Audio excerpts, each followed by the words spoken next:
आज रेस्ट नहीं जा हां मु पवन भाई आइलु काई जाइलु मारते रे सर्वप्रथमे ईश्वर को धन्यवाद। वाह वाह वाह वाह अनेक समय हला छी हां परिश्रम कलो हां सुना पिला पर निज स्थान देखि बसी जा देखु छी मामू हम सार केते भला हां आ घंटा कोइ पिले ना सोई पड़ हां वर्तमान पहिले वासी काढो हां हो हाउ बसी जाओ बात वाला कथा आज्ञा आज्ञा बापे पद कहि छथि वो कोन कहिले कहले फेरे को भीना ढूंढ करती पद चिन्हिबे पथ को राजा बजने ही मांगा करती कभी किसी की रहमत को, कभी किसी की रहमत को, कभी किसी की रहमत को, फिर कभी ना ढूंढा करती हर दिल में बात को, हर दिल में बात को, कागज नहीं मांगा करती कभी किसी की रहमत को,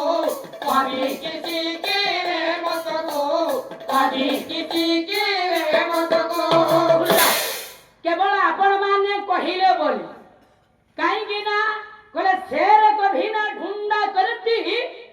पद चिन्ह में अपने पथ को वो क्या हिंदी कहते? कहले हे जे सिंह व शेर बाघ हाँ। पाद चिन्ह तो बात आज्ञा से निर्दिष्ट करे आओ। ना जाबाज कहले युवक माने केबे कहार दयार पात्र होंती ना नहीं। तेनु जहा हेउ जहा आपण मानकर निर्देश मु सही बाटर बाबा जाउची प्रथम तो देखिबा राजा इखबु कर है ना? मुराटा बाबा केउठी मामू सठी की जिबा सारे ही के ले आओ। ताला क्या केउठी केउठी हेला गया नारायण नारायण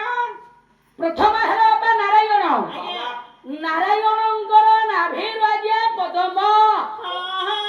ପଦ୍ମ ଉପରେ ବସିଛନ୍ତି ବ୍ରହ୍ମା आज्ञा। ମୋ ମା हाँ। କାଲିକି ଆସିବ पळेबे ହଁ ଗଲେଣି ତ ଆଉ କାଇଁ ଦଶଟା ନା କହିବ? ଆଉ କହିବାନି ଦୋଷଟା ନା ବାପା ଅଛନ୍ତି କୁହ। ହଁ ତେଣୁ ଆଜ୍ଞା କହିବା ତାହେଲେ ପ୍ରସଙ୍ଗ ଆଜ୍ଞା ପୂର୍ଣ୍ଣ କରିବି ମୂଳଟା କହିଦେଇ ପ୍ରସଙ୍ଗ ମାଧ୍ୟମକୁ ଆଜ୍ଞା ଯାଉଛି ୟାର ସାଡୁ କଥା ନୁହଁ ମଙ୍ଗଳାଚରଣ ତ ଭଉଣୀ ପାଠ କରି ମଙ୍ଗଳ କରିଦେଇଛନ୍ତି ଆମେ ବା ଆଉ ଅଧିକଟା କଣ କହିବା ନା। ତେଣୁ ନାରାୟଣଙ୍କ ନାଁ ଭୁଲାଗେ ପଦ୍ମ ପଦ୍ମ ଉପରେ ବ୍ରହ୍ମା ବ୍ରହ୍ମାଙ୍କର 7 ପୁଅ କ୍ରତୁ ପୁଲହ ପୁଲସ୍ତ ଅତ୍ରି ଅଙ୍ଗିରା ମରିଚି ବଶିଷ୍ଠ ये मरिची 7 ଆଜ୍ଞା ଋଷି ବା 7 ପୁଅ ମଧ୍ୟରୁ ହେଲା ଆଜ୍ଞା ମରିଚି ମରିଚିଙ୍କର ପୁଅ ହେଲେ କଶ୍ୟପ ପୁଅ ହେଲେ ବୈବସ୍ୱତ ମନୁ ବୈବସ୍ୱତ ମନୁ ପୁଅ ହେଲେ ପକିଏ ଅଂଶୁମାନ ପୁଅ ହେଲେ ଅସମଞ୍ଜ ପୁଅ ହେଲେ ସଗର ପୁଅ ହେଲେ ଦିলীପ ପୁଅ 27 ପୁରୁଷର ଆଉ ଗୋଟା ଦିলীପ ଆଚ୍ଛା ଦିলীପ ପୁଅ ଜାଣି ନାହିଁ। କୁଆଡେ ଆଇଛ ବ୍ୟାଗ ଧରିକି ପଳେଇ ଯାଇଛ ଆଉ ହେଗୁରା ମୁଁ କଣ ଘୋଷୁଛି କି ଲୋକ? ଆରେ ଜାଣିନ ନାଇଁ ସାର୍ ହେରା ଜାଣି। ଆଉ ଥରେ ମନେ ରଖ ହଁ। ମରିଚି ପୁଅ ହେଲେ ନାରାୟଣ ନାଭିରୁ ପଦ୍ମ ଆଜ୍ଞା। ବ୍ରହ୍ମା 7 ପୁଅ ବା 7 ଋଷି ହଁ। ମଧ୍ୟରେ ମରିଚି ପୁଅ ହେଲେ କଶ୍ୟପ ପୁଅ ହେଲେ ବୈବସ୍ୱତ ମନୁ ପୁଅ ହେଲେ ଇକ୍ଷ୍ୱାକୁ ପୁଅ ବୁଝିଲ ଇକ୍ଷ୍ୱାକୁ ପୁଅ ହେଲେ ଅଂଶୁମାନ ତାଙ୍କ ପୁଅ ହେଲେ ଅସମଞ୍ଜ ତାଙ୍କ ପୁଅ ହେଲେ ଦିলীପ 27 ପୁରୁଷର ଆଉ ଗୋଟାଏ ଦିলীପ ପୁଅ ହେଲେ ଅଜ ପୁଅ ହେଲେ ରଘୁ ପୁଅ ହେଲେ ଦଶରଥ। ଭଲ ତମେ ଆସିଛ ଆଉ ଦଶରଥ ପୁଅ ରାମ ନାଇଁ ରଘୁ ତିଳକ ସାର୍ ଦଶରଥ ପୁଅ ଅଜ ପୁଅ ଦିলীପ ପୁଅ ଅଜ ପୁଅ ଦଶରଥ ପୁଅ ରାମ।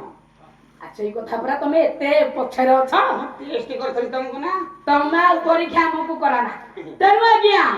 ତାହେଲେ ମୂଳଟା ହେଲା କେଉଁଠୁ ନାରାୟଣ ନାଇଁ ଆଜ୍ଞା। ନାରାୟଣଙ୍କର କେତେ ପୁରୁଷର ଆସିଲେ ଇକ୍ଷ୍ୱାକୁ ଗୁଡାଇ ପୁରୁଷ। କେତେ ପୁରୁଷ ବାପା ହେଲା ବ୍ରହ୍ମାଙ୍କର 7 ପୁଅ ହେଲେ ମରିଚିଙ୍କର ପୁଅ ହେଲେ କଶ୍ୟପ ପୁଅ ହେଲେ ବୈବସ୍ୱତ ମନୁ ପୁଅ ହେଲେ ଇକ୍ଷ୍ୱାକୁ ବୁଝିଲ ତେଣୁ 4 ପୁରୁଷରେ ପୁଅ ଗୋଟାଏ ଆଗେ ଜନ୍ମ କରିଥିଲେ ନାମ ହେଲା ଇଳାବନ୍ତ ନାଇଁ ଇଳାବନ୍ତ ହେଲେ 10ଟି କୁମାର ବା ରାଜା ଇକ୍ଷ୍ୱାକୁ କର 10 କୁମାର ବଡ଼ ପୁତ୍ରର ନାମ ହେଲା ଇଳାବନ୍ତ ଏଇ କଥା ମୋ ଭଉଣୀ ବିଷୟ ତମେ କରିବ ମୁଁ 9ଟା ନା କହିବି କାହିଁକି ଆଉ 4ଟି କହିକି ଆଉ ମୋ ପାଇଁ 5ଟି ଛାଡ଼ିଲେନି ହଁ ରେ। ହଁ प्रसंग शुण शेष को मो बापा आपण माने बसिले 9टी कुमारों नाम मु बापा कहि प्रथम प्रसंगटा सारिबा ना नहीं तेनु इड़ावंत को जते बेला गया राजा रानी देई के जाई छंती देवदेव महादेव एवं मां पार्वती पूजा अर्चना करबा उद्देश्य पंचमी सारी के हम विषय है पंचमी रे सारी के हम विषय काहे जे ई विषय हमर सरी गले हां ये सत्य लो आइए बाबा एई विषय केवल करिबी ना मो बाटे मु जिबी एई बाटे जिबा ना नहीं प्रथमे कहिले आपण मानकर निर्देश जा ताले राजा जते बेले बड़ पुत्र को दायित्व दे जाई छंती प्रभुंकर पूजा करबा उद्देश्य बाबा बाबा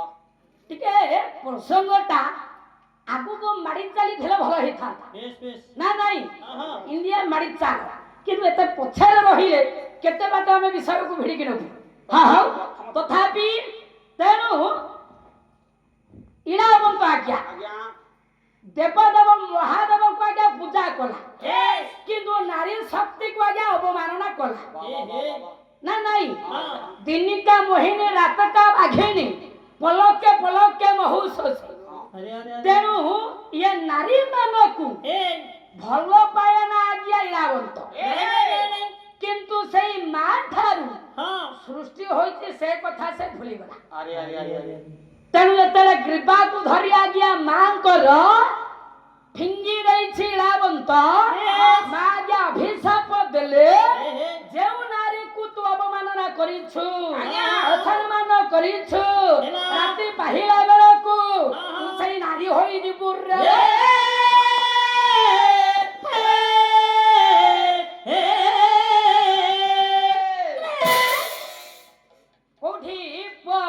विषय कोठी भौणी छाड़ी दिले से नारी हे ना केवल एठी नारी होई छथि पुणी पुरुष है पुणी पुरुष है कहि छथि ना कहिबे कहि ना तेनु नारी होई छथि ना अभिशाप केवल पाई छथि नारी हो जाय संती नारी हेई जाई छथि ता माने संध्या जाई छी प्रभात हेई जाई छी प्रभात समय जाई के आज्ञा इरावंत हे नारी हां ना नहीं पुआ सुनुथिली कोन दिन अभिनय अवसाद सारी नहीं संध्या वर्णना देउथिले को पाला हेला ओडिसार विदग्ध कला पाला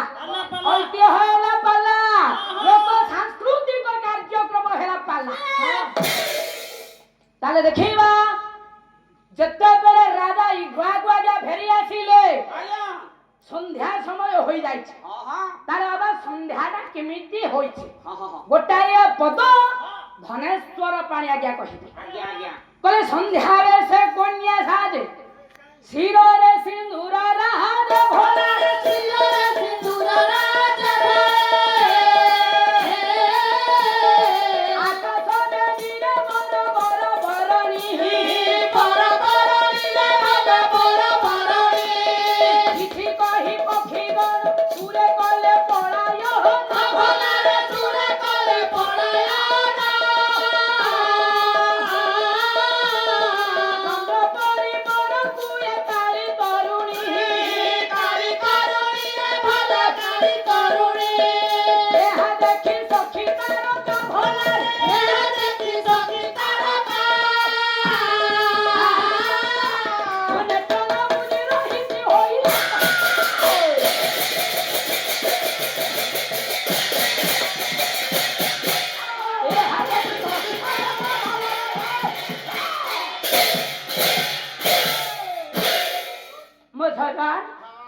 विद्वान मंडली मो बापा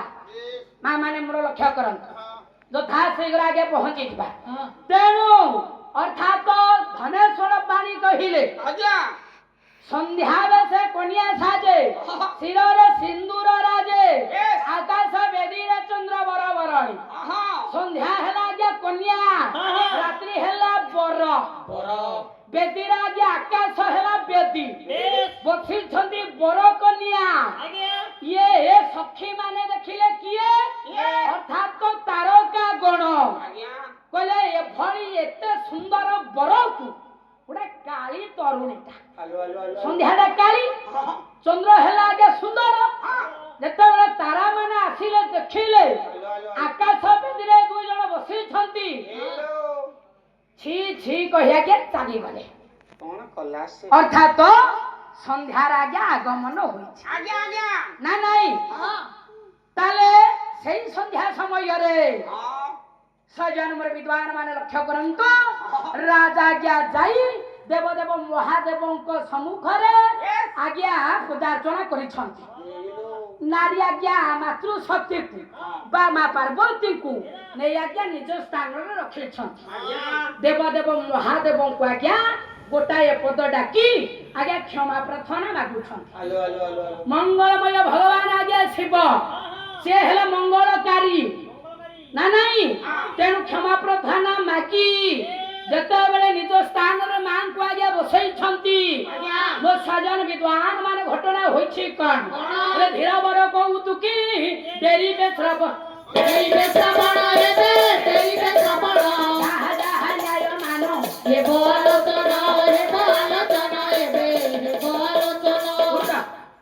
ତେଣୁ କିନ୍ତୁ ମାଙ୍କର ଅଭିଶାପ କେବେ ହେଲେ ବାପା ଖଣ୍ଡନ ହବନି ରାତି ପାହିଲା ରାମନ୍ତ ନାରୀ ରୂପକୁ ବାପା କିଭଳି ଧାରଣ କରିବ ଟିକେ ଲକ୍ଷ୍ୟ କରିବା ତେଣୁ ଆଜ୍ଞା ଏଇଭଳି ଧୀରେ ଧୀରେ ଆଜ୍ଞା ରାତିଟି ପାହି ଯାଇଛି ରାତି ପାହିଲା ବେଳକୁ ଜଣେ ଆଜ୍ଞା ଦାସୀ ଜଳ ଧରି ଆସୁଛି ଆଜ୍ଞା ରାଜକୁମାରଙ୍କର ପୁରକ ପୁଅ ଗୋଟାଏ ପଦ ସନ୍ଧ୍ୟା ବର୍ଣ୍ଣନା ଗଲା ରାତ୍ରିଟା ପାହିଲା ଦାସୀ ଆସିବ ଇଏ ପୁରୁଷରୁ କେମିତି ଆଜ୍ଞା ଇଳାବନ୍ତ ନାରୀ ହୋଇଛି ବାପା ଦେଖିବ ପ୍ରସଙ୍ଗ ତ ଆପଣ ବୁଝିଲେ ତଥାପି ରାତିଟା କେମିତି ପାଇଲା କୁକୁଟର ବିଲା ରାତି କୁକୁଟର ବିଲା ରାତି ହେଲା ପାହାତି ଭଲରେ ହେଲା ପାହାତି ଭଲରେ ହେଲା ପାହାତି କାମରେ ପୁରୁଷ ମାନେ ପହଳନ୍ତି କାମରେ ପୁରୁଷ ମାନେ ପହଳନ୍ତି ଆଉ ନିଦ୍ରା ଭାଗିଲେ ମୁନି ଶୁଭେ ଓଙ୍କାର ଧରି ନିଦ୍ରା ଭାଗିଲେ ମୁନି ଶୁଭେ ଓଙ୍କାର ଧରି ଆଉ ସବୁଆରେ କମ୍ଭ ସେ ଥରାଏ ଜାତି ଭଲରେ ଥରାଏ ଜାତି କାମରେ ପୁରୁଷ ମାନେ ପହଳନ୍ତି କାମରେ ପୁରୁଷ ମାନେ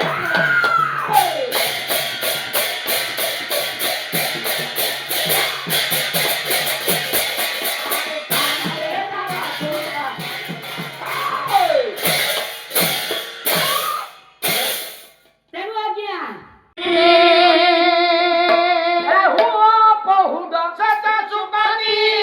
ରାତି ପାଇ ଗଲା ରେ ରାତି ହୁଅ ବହୁଦ ସତ ସୁପାତି ରାତି ପାଇ ଗଲା ରେ ରାତି ଆଉ ହେମ ହେଲା ଉରା ମକଟା ପାନ କଳ ଲାଗିଲା ପିତା ପାନ କଳ ଲାଗିଲା ପିତା ପାନ କଳ ଲାଗିଲା ପିତା କୁକୁଟ କରାବ ଶୁଭିଲାଣି କୁକୁଟ କରାବ ଶୁଭିଲାଣି ପୂର୍ବ ଦିଗେ ଦିଶେ ଅରୁଣ ହବରେ ରାତି ପାହି ଗଲା ରେ ରାତି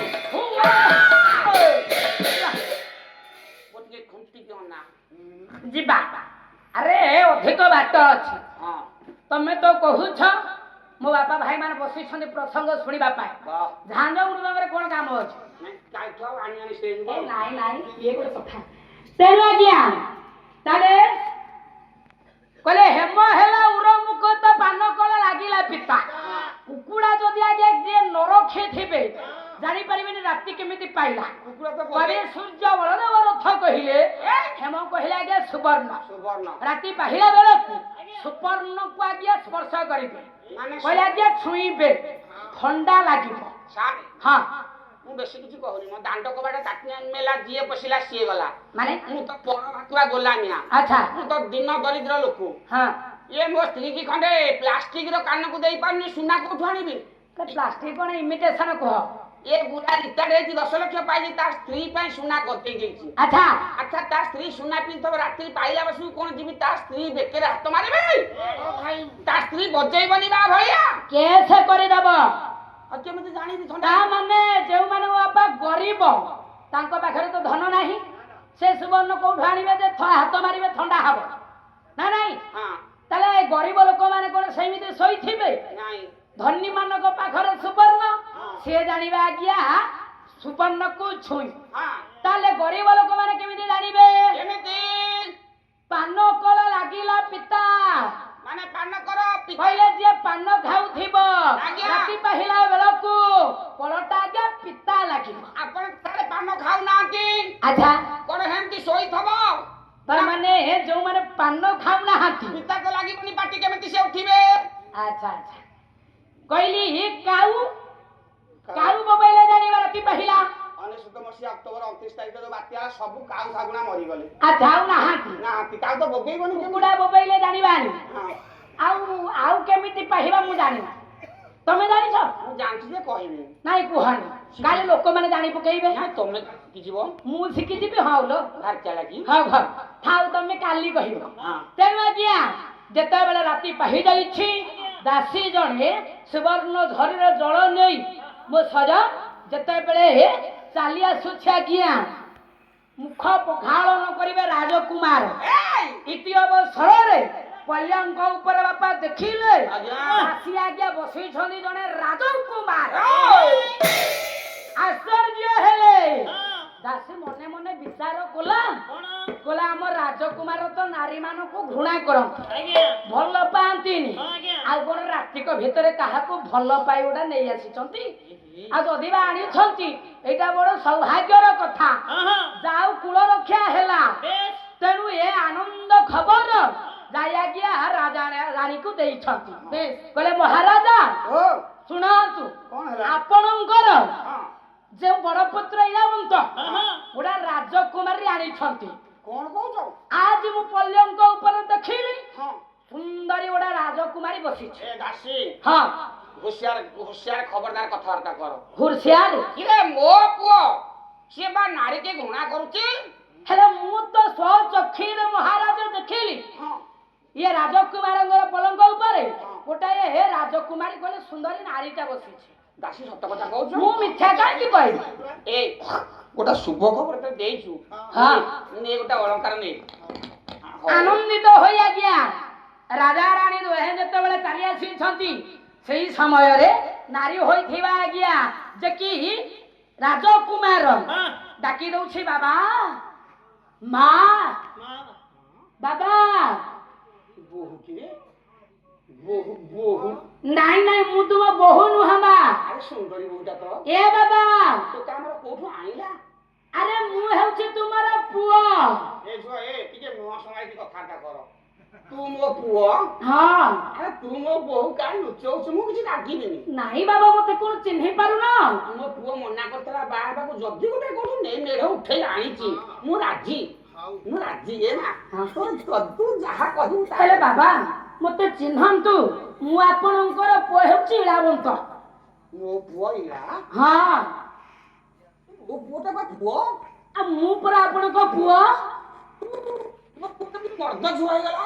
ମର୍ଦ୍ଦ ଝିଅ କଣ ହଁ କେମିତି କନ୍ୟା ହେଇଗଲା ଆଉ ମର୍ଦ୍ଦ ଝିଅ କଣ? ନା ସତ କଥା କହୁଛୁ ତୁ ମୋ ଇଳା? ହଁ ବାବା ମୁଁ ଆପଣଙ୍କର ସେଇ ପୁତ୍ର ଇଳାବନ୍ତ। ଆରେ ହଁ ସେଇ ତ ନାକ ସେଇ ଆଖି ହଁ ସେ ଟୋନଟା ଚିହ୍ନି ଯାଇଛି। ହେଇଛି ଆମ ପୁଅର ରୂପ ଏମିତି କଣ ହେଇଛି? ଏଇ ଛୁଆକୁ ରାଜା ଚିନ୍ତା କଲେ ଯଦି ଏ ପୁଅ ମୋର ନାରୀ ହୋଇଛି ବା ସୁନ୍ଦରୀ କନ୍ୟାଟିଏ ହୋଇଛି ଘଟଣା କଣ? ଇଳାବନ୍ତ ଆଜ୍ଞା କହିଦେଲା କହିଲେ ବାବା ମୁଁ ଆପଣଙ୍କର ଦାୟିତ୍ୱ ଯେଉଁ ଦେଇକି ଯାଇଥିଲି ଦେବଦେବ ମହାଦେବ ମଙ୍ଗଳମୟ ଶିବ ଭଗବାନ ମା ପାର୍ବତୀଙ୍କର ପୂଜା କରିବା ପାଇଁ ଯାଇଥିଲି। ତେଣୁ ସେଠି ଦେଖିଲି ମା ପାର୍ବତୀଙ୍କର ମୂର୍ତ୍ତି ତାଙ୍କୁ ଯେତେବେଳେ ଫିଙ୍ଗି ଦେଇଛି ସେଇ ମା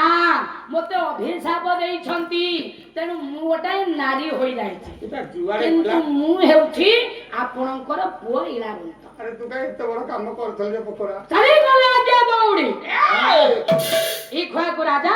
ଚାଲି ଯାଇଛନ୍ତି ଆଜ୍ଞା ଦେବଦେବ ମହାଦେବ ଆଜ୍ଞା। ମଙ୍ଗଳମୟ ଭଗବାନଙ୍କ ନିକଟ ଦାଦା କହିଲେ ପ୍ରଭୁ କାହିଁକି ହେ ପ୍ରଭୁ ଏତେ ବଡ ମୋ ପ୍ରତି ଅନ୍ୟାୟ ହୋଇଯାଇଛି ମୁଁ କଣ ପାଇଁ ଜାଣିଛି ହଁ ବଡ ପୁଅ ମୋର ନାରୀ ମାନଙ୍କୁ ଘୃଣା କରୁଛି ବେଶ ବେଶ କିନ୍ତୁ ସେ ବୁଝିପାରିଲା ନାହିଁ ଅବୋଧ ବାଳକ ନିର୍ବୋଧ ବାଳକ ମାତୃ ଶକ୍ତିକୁ ଅବମାନନା କରିଛି ହେଲା, ହେଲା, ହେଲା। ଅସମ୍ମାନ କରିଛି ହେ ହେ ପ୍ରଭୁ ହେ ମଙ୍ଗଳମୟ ଦେବଦେବ ମହାଦେବ ଆଜ୍ଞା। ପୁତ୍ର ରାବନ୍ତର ଦୋଷକୁ କ୍ଷମା କରନ୍ତୁ ହରି ହରି ଡାକୁଛି ଆଜ୍ଞା ଦେବଦେବ ମହାଦେବଙ୍କୁ ରାଜା ଇକ୍ଷ୍ୱାକୁ ଆଜ୍ଞା ଡାକୁଛନ୍ତି ବେଶ ବେଶ ୱା। ହଁ ସାଧାରଣ କୋଡାରେ ନା କଡ଼ାରେ ହଉ କୋଡାରେ ପଇସା ନବା ହାଡେ ହାଡେ କାମ କାହିଁ ଏକର ସେକର କାମ କାହିଁକି ଇଆଡେ ସିଆଡେ ହଁ ତାହେଲେ କୋଡାରେ ହବ ଆଉ କଣ ଆଜ୍ଞା ଦେବଦେବ ମହାଦେବ ମଙ୍ଗଳମୟ ଭଗବାନ ଶିବଙ୍କୁ ରାଜା ଇକ୍ଷ୍ୱାକୁ ଆଜ୍ଞା ଡାକିବେ ପୁଅ ଇଳାବନ୍ତ କାହିଁକି କନ୍ୟା ହୋଇଛି ମଙ୍ଗଳମୟ ଭଗବାନ ଆସି ଆଜ୍ଞା କହିବେ ସେ ଗୋଟାଏ କୋଲାକୁର ଖଣ୍ଡିଆ କରିକି ପଳେଇଛନ୍ତି କଣ ରାବଣଙ୍କର ତ ଶିବ ତାଣ୍ଡବ ହଁ ତାଙ୍କୁ ଗୋଟାଏ କୋଲା ଗାଇଛନ୍ତି ହଁ ଗୋଟାଏ କୋଲା ଖଣ୍ଡିଆ ହେଇଯାଇଛି ହଁ ଟିକେ ଖଣ୍ଡିଆ କରି ହଁ ମହାଭାରତ ନା ସେ ଆପଣ ତା କଥା ଶୁଣନ୍ତୁ ହଉ ତାହେଲେ ରାବଣାକୃତ ଶିବ ତାଣ୍ଡବ ବାବା ମୋ ଖଣ୍ଡିଆ ହେଇଯାଇଛି ହଁ ଆଜ୍ଞା ହଉ ତାହେଲେ ଗୋଟାଏ ପଦ ରାଜା ଇକ୍ଷ୍ୱାକୁ ପ୍ରଭୁଙ୍କୁ ଆଜ୍ଞା ଡାକୁଛନ୍ତି ମଙ୍ଗଳମୟ ଦେବଦେବ ମହାଦେବ ଭଗବାନ ଆଜ୍ଞା ଶିବଙ୍କୁ କାହିଁକି ବଡ ପୁତ୍ର ଇଳାବନ୍ତ ହଁ ଆଜ୍ଞା କନ୍ୟାଟା ହୋଇଛି ହେଲା ହେଲା ହେଲା ବା ନାରୀଟା ହୋଇଛି ହଁ ପ୍ରଭୁ ଆଜ୍ଞା ଆସିବେ ଆବିର୍ଭାବ ହେବେ ଇଏ ରାଜାଙ୍କର ମନର ଆଜ୍ଞା ଭାବକୁ ଦୂର କରିବେ ନା ନାଇଁ ତାହେଲେ କେମିତି ଆଜ୍ଞା ଡାକୁଛନ୍ତି କହିଲେ ଓ ନମଃ ଶିବାୟ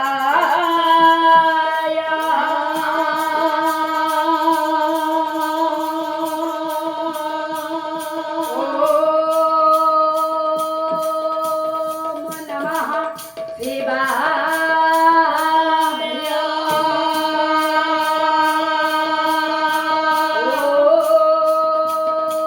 ଓମ୍ ନମଃ ଶିବାୟ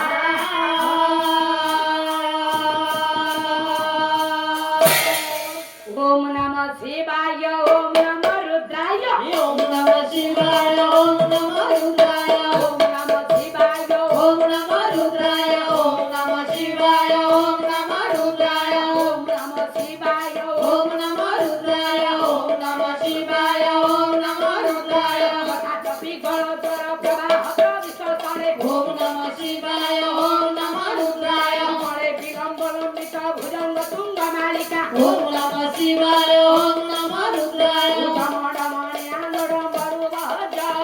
ओम नमः शिवाय ओम नमः रुद्राय घोर चंद्रशेखर रतिपति गणम ओम नमः शिवाय ओम नमः रुद्राय धीरेन्द्र नंदिनी व्यास बंधु बंधुरा ओम नमः शिवाय ओम नमः रुद्राय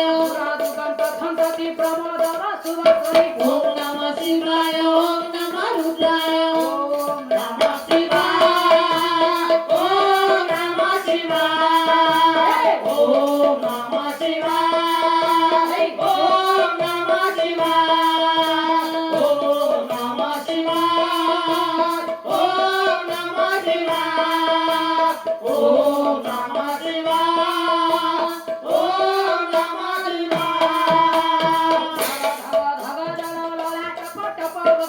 नमः शिवाय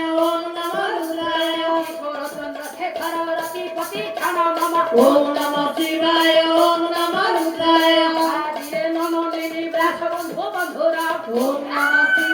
ओम नमः रुद्राय ओम नमः शिवाय ओम नमः रुद्राय ओम नमः शिवाय ओम नमः रुद्राय ओम नमः शिवाय ओम नमः रुद्राय ओम नमः शिवाय ओम नमः रुद्राय ओम नमः शिवाय ओम नमः रुद्राय ओम नमः शिवाय ओम नमः रुद्राय दिगंबरे मन प्रमोद शुभ ओम नमः शिवाय ओम नमः रुद्राय ओम नमः शिवाय ओम नमः शिवाय ओम नमः शिवाय ओम नमः शिवाय ओम नमः शिवाय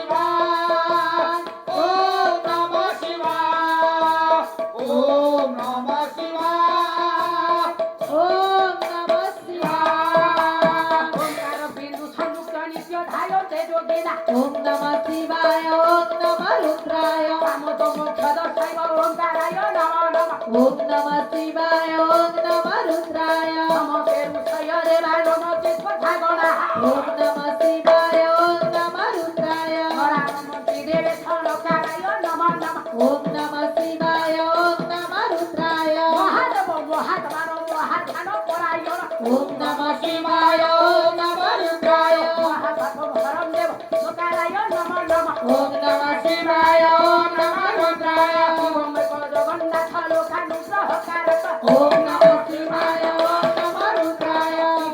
পদমনিত্র শিকারায় নম নম ओम नमः शिवाय ओम नमः रुद्राय মহান পুষবদ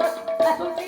ভূষণ ओम नमः शिवाय ओम नमः रुद्राय কালে শক্তি হরম দেব আকারায় নম নম ओम नमः शिवाय ओम नमः रुद्राय यत्र तत्र सुत देव यतारु सर्वदेवाना ओम नमः शिवाय ओम नमः रुद्राय यतारु सर्वदेवाना यकाराय नम नम ओम नमः शिवाय ओम नमः रुद्राय ओम नमः शिवाय ओम नमः शिवाय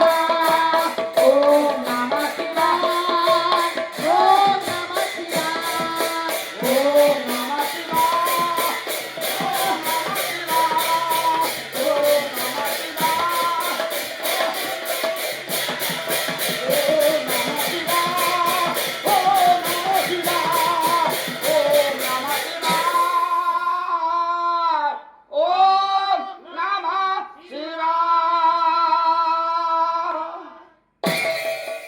ओम नमः शिवाय ओम नमः शिवाय बारह 12 किलो ये पारो कुआड़े गल ପାର ତମକୁ ମାରିଲା ପରେ ଯାଇ ସେ କରିବ ଓ ନହେଲେ ହବନି ତା हे बाबा ଆଉ ଯେତେ ପଢା ହେଲେ କଣ ହବ ବାପା କାଲି ବାପା ଆପଣଙ୍କ ସମ୍ମୁଖରେ ଆପଣଙ୍କ ଝିଅ ଆଜ୍ଞା କ୍ଷୁଦ୍ର କଳାକାର ଗୋଟେ କାବ୍ୟ ଆଜ୍ଞା କରିବ ପ୍ରଥମ ଆପଣଙ୍କର ଦୀର୍ଘ ଦିନର ଅନୁଷ୍ଠାନ ଏମିତି ଆଜ୍ଞା ସାଧା ବହି କଲେ ମୁଁ ଯେତିକି ଅନୁଭବ କରିଲିଣି ଜାଣିଲିଣି ଏ ସାଧା ବିଷୟ ଆପଣ ମାନଙ୍କ ପାଇଁ ନୁହେଁ ତେଣୁ କାଲି କାବ୍ୟ ହବ ହଁ ହଉ ସେ ଯାହା ହେଉ ତାହେଲେ ମୂଳ ହେଉଛି ମୋ ବାପା କଣ ମୂଳ ହଉଛି ହଟ ଇ ବିଶ୍ୱାସ ବିଶ୍ୱାସ ମୂଳ ଏ ଜଗତ ପ୍ରାଣୀ ହୁଅନ୍ତି ଆତଜାତ ପ୍ରାଣୀ ହୁଅନ୍ତି ଆତଜାତ ପ୍ରାଣୀ ହୁଅନ୍ତି ଆତଜାତ ହରି ଜଗନ୍ନାଥ ଦାସ ମୂଳ ହଟି ହଟ ଇ ବିଶ୍ୱାସ ବିଶ୍ୱାସ ମୂଳେ ଏ ଜଗତ ପ୍ରାଣୀ ହୁଅନ୍ତି ଆତଜାତ ପ୍ରାଣୀ ମୂଳେ ଜଗତ ପ୍ରାଣୀ ହୁଅନ୍ତି ଆତଜାତ ବିଶ୍ୱାସହୀନ କର୍ମଜାତ ଫଳ ନ ଫଳେ କଦାଚିତ ବିଶ୍ୱାସହୀନ କର୍ମଜାତ ଫଳ ନ ଫଳେ କଦାଚିତ ବ୍ରହ୍ମାଣ୍ଡ ମାଳ ମାଳ ହୋଇ ଲାଲ ଟଙ୍କା ବିରାଜଇ ବ୍ରହ୍ମାଣ୍ଡ ମାଳ ମାଳ ହୋଇ ଲାଲ ବାହୁମେ ବିରାଜଇ ହେଲେ ଈଶ୍ୱର ସମର୍ପଣ ବିନାଶ କର୍ମ ଆସନ ରଖି କର୍ମ ପଥେ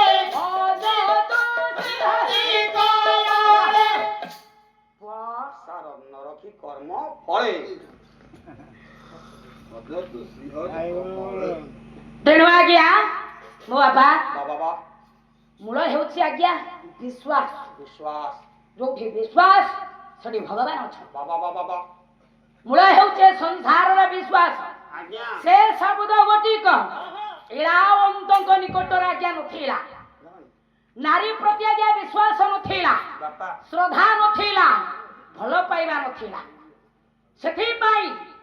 ସନ୍ଥ ତୁଳସୀ ଦାସ ବାପା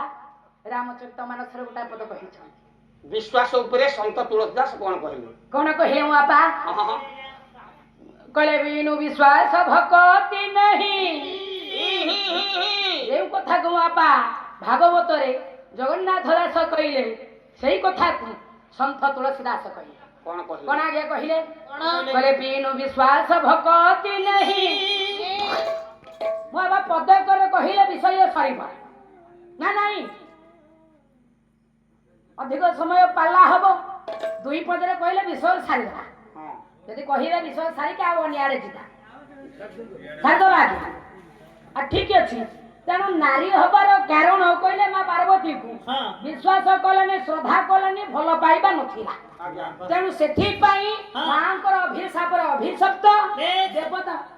ବୁଝେଇବା ପରେ ଏ ପଦ ଗୁଡାକର ଅର୍ଥ ଗୁଡାକ ମୋ ବାପା ବୁଝେଇବି ତେଣୁ ପ୍ରସଙ୍ଗଟା ସମାପନ କରୁଛି ତେଣୁ ସେଥିପାଇଁ ସର୍ବଦେବଗଣ ମାନେ ଏକାଠି ହୋଇ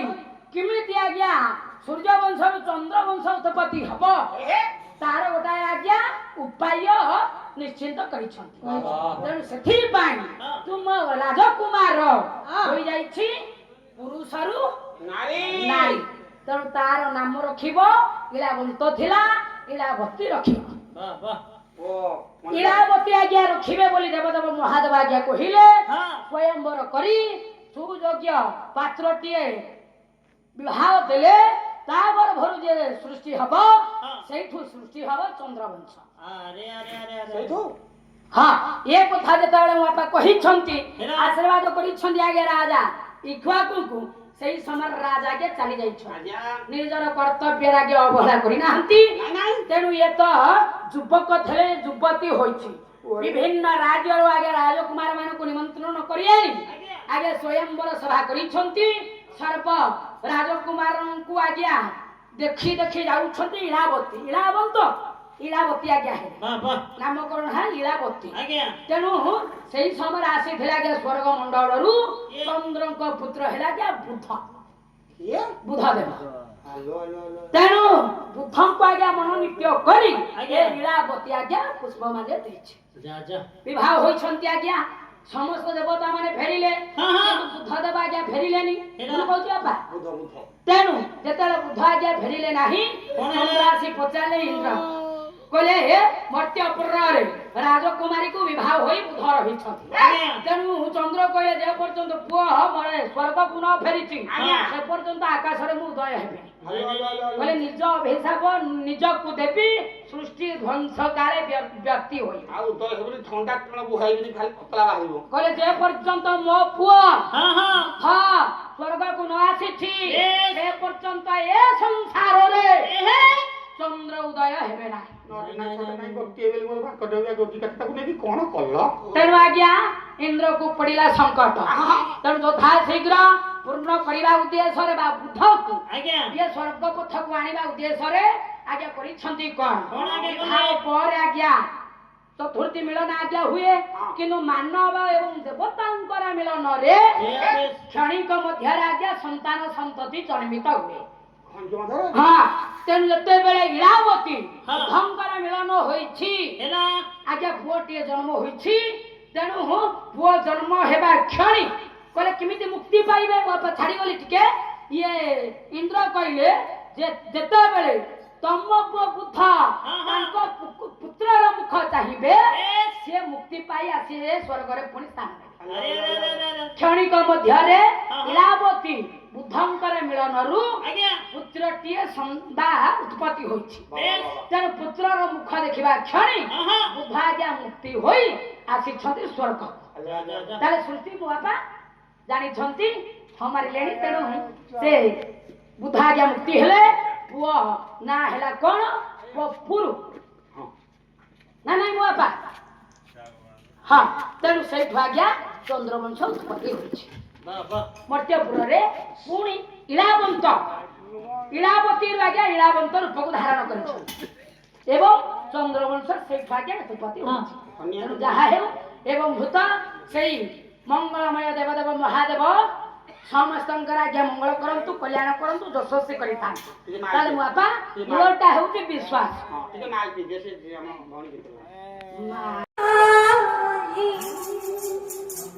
ତୁଳସୀ ନାଇ ମହା କରିଛନ୍ତି ହାତ ଗଣ୍ଠି ଲୋଡ଼ା ନାହିଁ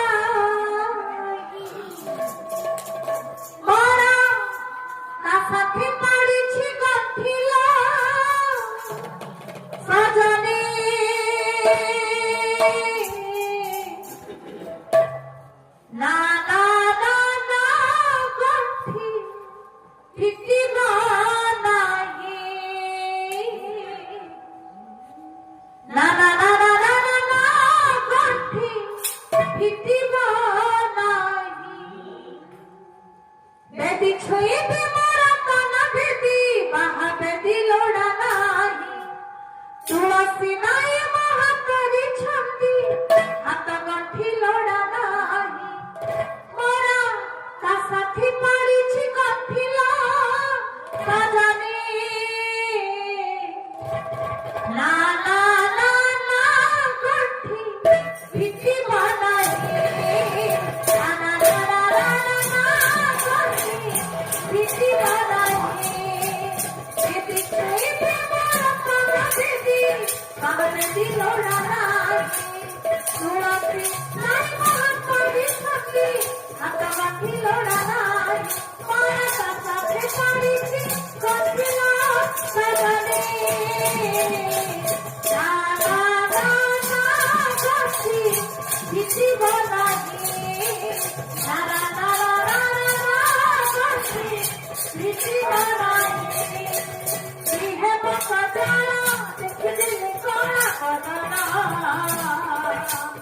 ଇହେ ମୋ ସିନ୍ଦୁର ସେଥିରେ ନାଇଁ ମୋ ସଜନା ଇହେ ମୋ ସଜନା ଦେଖିଦେଲି କଳା କଦନା ଇହେ ମୋ ସିନ୍ଦୁର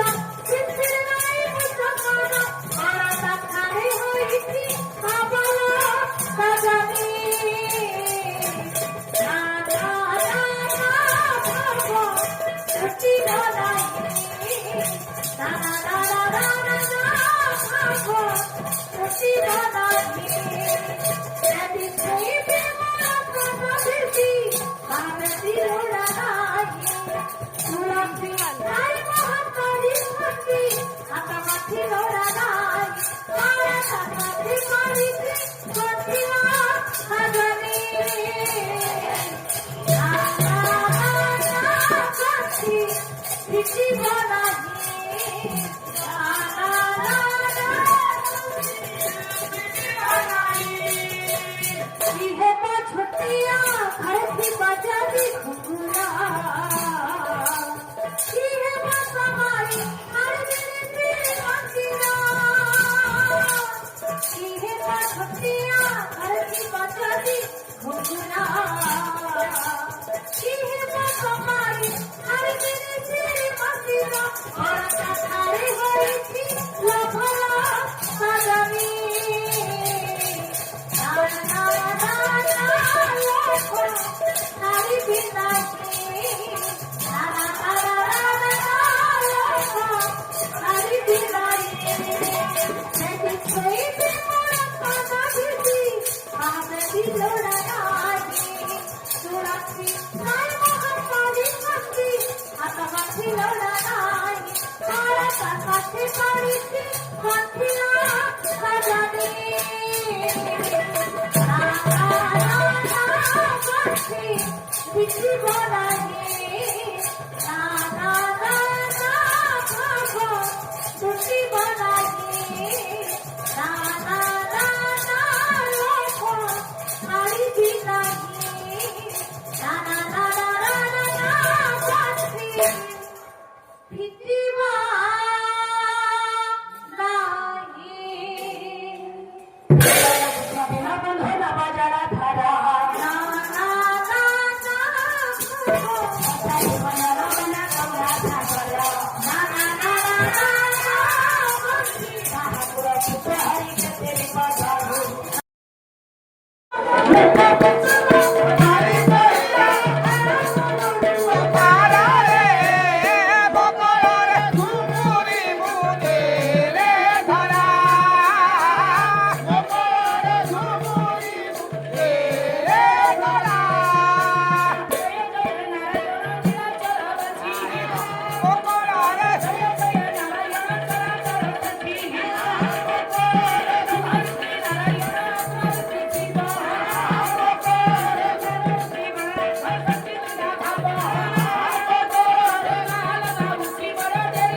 ଏ ମାମୁଁ ଓ ଏକ ପଟା ନୁହଁ କି ଦି ପଟା ନୁହଁ ଆଉ ସାରେ ତ୍ରିପଟା ସାରେ ମାତ୍ରାଟା କେତେ 100 ସାତ ମାତ୍ରା ଓ 7 ମାତ୍ରାରେ 7 ମାତ୍ରା ବଜା ବଜା ପୁଅ ବଜା ରଗଡ଼ି କି କଥା ସାରେ ରୁହନ୍ତୁ ଧୈର୍ଯ୍ୟ କି ଧରନ୍ତୁ ଏମିତି କିଲିମିଲି କରା ପଡ଼ି ଯିବ ଛାଡ଼ି ଆଉ ନାଇଁ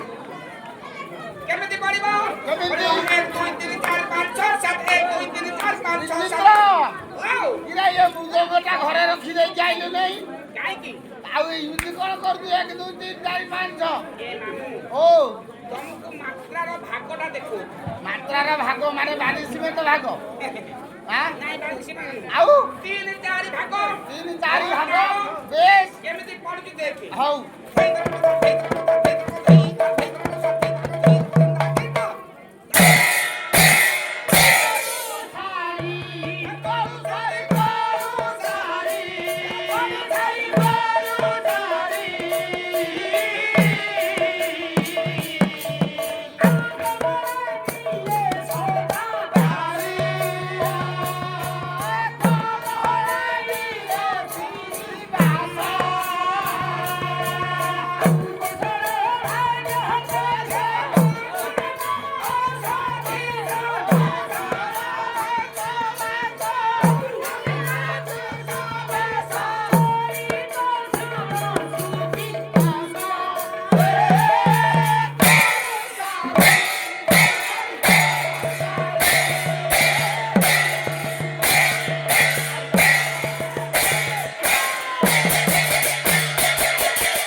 ହାତ ଦବୁ ତ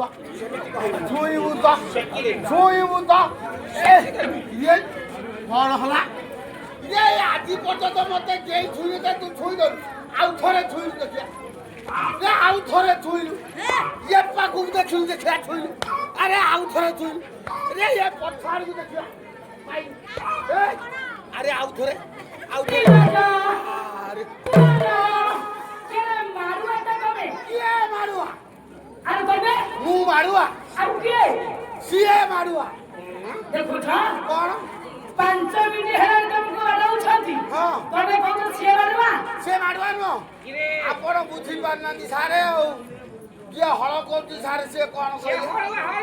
ହଳୁଆ ଯିଏ ଦୋକାନ ଦେଇଛି ଯିଏ ଶଗଡ଼ ଚଲାଉଛି ଯିଏ ସାଇକେଲ ଚଲାଉଛି ଯିଏ ମାଡ଼ ଦଉଛି ଆଚ୍ଛା ଯିଏ ମାଡ଼ ଦଉଛି ସେ ମାରୁଆ ଆଚ୍ଛା ତମେ ମାଡ଼ ଖିଆ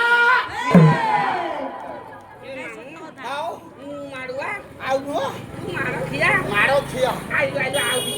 ଆଉ ଦିଟା ଦବୁ ଦଉ ଆରେ ହେ ଭଲ ଆଉ ସେ ମାଡ଼ ଦେଲା ବେଳକୁ ମତେ କେମିତି ଲାଗୁଛି ଜାଣିଛନ୍ତି ସାର୍ କେମିତି ଲାଗୁଛି ମୋ ସ୍ତ୍ରୀ ସେବା କଲା ଭଳିଆ ଆରେ ପ୍ରାଙ୍ଗରେ ତମର କଣ ସ୍ତ୍ରୀ ଯୋଉ ଘରେ ଅଛନ୍ତି ଟିକେ ଦେହ ମୁଣ୍ଡ କରୁନାହାନ୍ତି ଯେତେବେଳେ ମୋ ଝିଅ ପିନ୍ଧାପିନ୍ଧି କରୁଛି ମୁଁ ତାକୁ ଯେତେବେଳେ ଡାକୁଛି କୁଆଡେ ଗଲ ଟିକେ ଇଆଡେ ଆଇଲ ମୋ ଦେହ ହାତରେ ଟିକେ ହାତ ମାରିଦେଲ ସିଏ ଆଉ ହାତ ମାରି ଖାଲି ତ ଏଇ ରକମ କଷି ଦେଇ ଯାଉଛି ଆଉ ଆରେ ବଢିଆ ବଢିଆ ଲାଗିଲା ତମ ସ୍ତ୍ରୀ ଭଳିଆ ମୁଁ ନାଗୁଛି ବଢିଆ ଲାଗିଲା ଯେମିତି ନମ୍ବୁରା ତମ ସ୍ତ୍ରୀ ସେମିତି ନମ୍ବୁରା ସେଇ ରକମ ନଙ୍ଗୁରା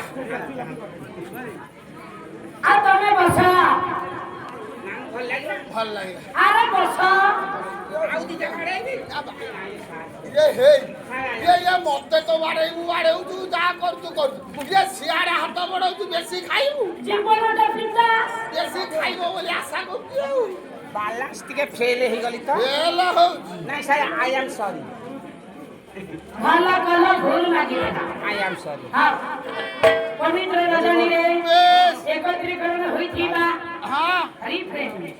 भागवत प्रेम यस साहित्य प्रेम हाँ। प्रभु प्रेमी गीता प्रेमी रामायण प्रेमी प्रेमी विगत अर्जन करिथिबा हाँ। पितृमाता पितृअन्न मंडल हे यहाँ वात्सल्यमयी करुणामयी संतान पोषण स्रवंतिनी मामा आगामी भविष्यतर सुनागरिक नागरिक हेबाकु जाउथिबा श्रद्धेय कुणाकुणी भाई ओ भौणी आज्ञा आज्ञा ଯାହା ହେଉ ପ୍ରଭୁଙ୍କର ରସସ୍ନିଗ୍ଧ ଚରିତ ହୃଦୟ ହୃଦୟଙ୍ଗମ କଲେ ଜୀବ ଧବ ଚମର ତୀକ୍ଷଣ ହୃଦୟରେ ପଡ଼ିପାରିବ ନାହିଁ अरे वाह ଇଏ ଜୀବନ ଯେତେବେଳେ ଇହଳିର ସମ୍ବରଣ କରିବ ଏ ଜୀବର ସ୍ଥାନ ହେବ ବୈକୁଣ୍ଠପୁରରେ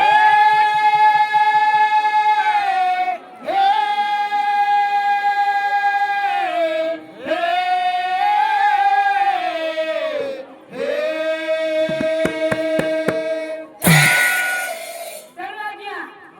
ସେ ପ୍ରଭୁଙ୍କର ଗୁଣ କୀର୍ତ୍ତି ମହିମା ଯଶ କ୍ଷୁଦ୍ର ସୁନ୍ଦର ଆମେ କଣ ବା ବର୍ଣ୍ଣନା କରିବା आज्ञा ତଥାପି ଯେତେବେଳେ ଏତେ ଆଗ୍ରହରେ ଆସିଛେ आज्ञा ନିଶ୍ଚୟ କିଛି ନା କିଛି ଦୁଇ ପଦ ପ୍ରଭୁଙ୍କ ବିଷୟରେ କହିବା ଆଜ୍ଞା। ତେଣୁ ବାପା ମା ଭାଇ ଭଉଣୀମାନେ କେତେ ଶ୍ରଦ୍ଧାର ସହିତ ଆନନ୍ଦ ବଜାର ଖୋଲା ହେଉଛି ଖାଇବା ସହିତ କଥା ପ୍ରତି ମଧ୍ୟ ଟିକେ ଲକ୍ଷ୍ୟ କରୁଛ सारे शीघ्र पाला सार କାହିଁକି काले खाइबा सरजिवो କଣ ଆନନ୍ଦ ବଜାର ଅଭଡ଼କ ସରେ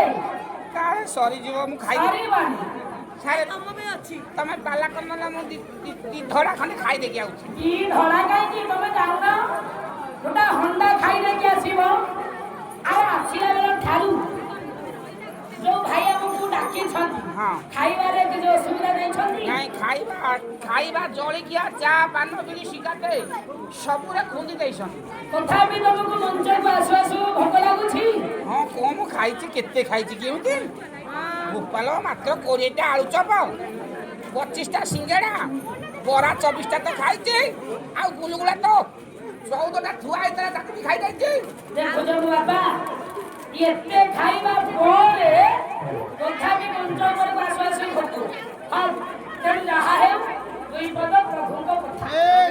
କଳି କଳକୁଶ ସଂସାର ଶାନ୍ତି ଶାନ୍ତି ସଦଗତି ଲଭିବା ନିମନ୍ତେ ସେଇ ପ୍ରଭୁଙ୍କର ନାମ ନା ନାଇଁ ତେଣୁ ପ୍ରଭୁଙ୍କର ନାମ ନାହିଁ ତ ଆଜ୍ଞା କାମ ନାହିଁ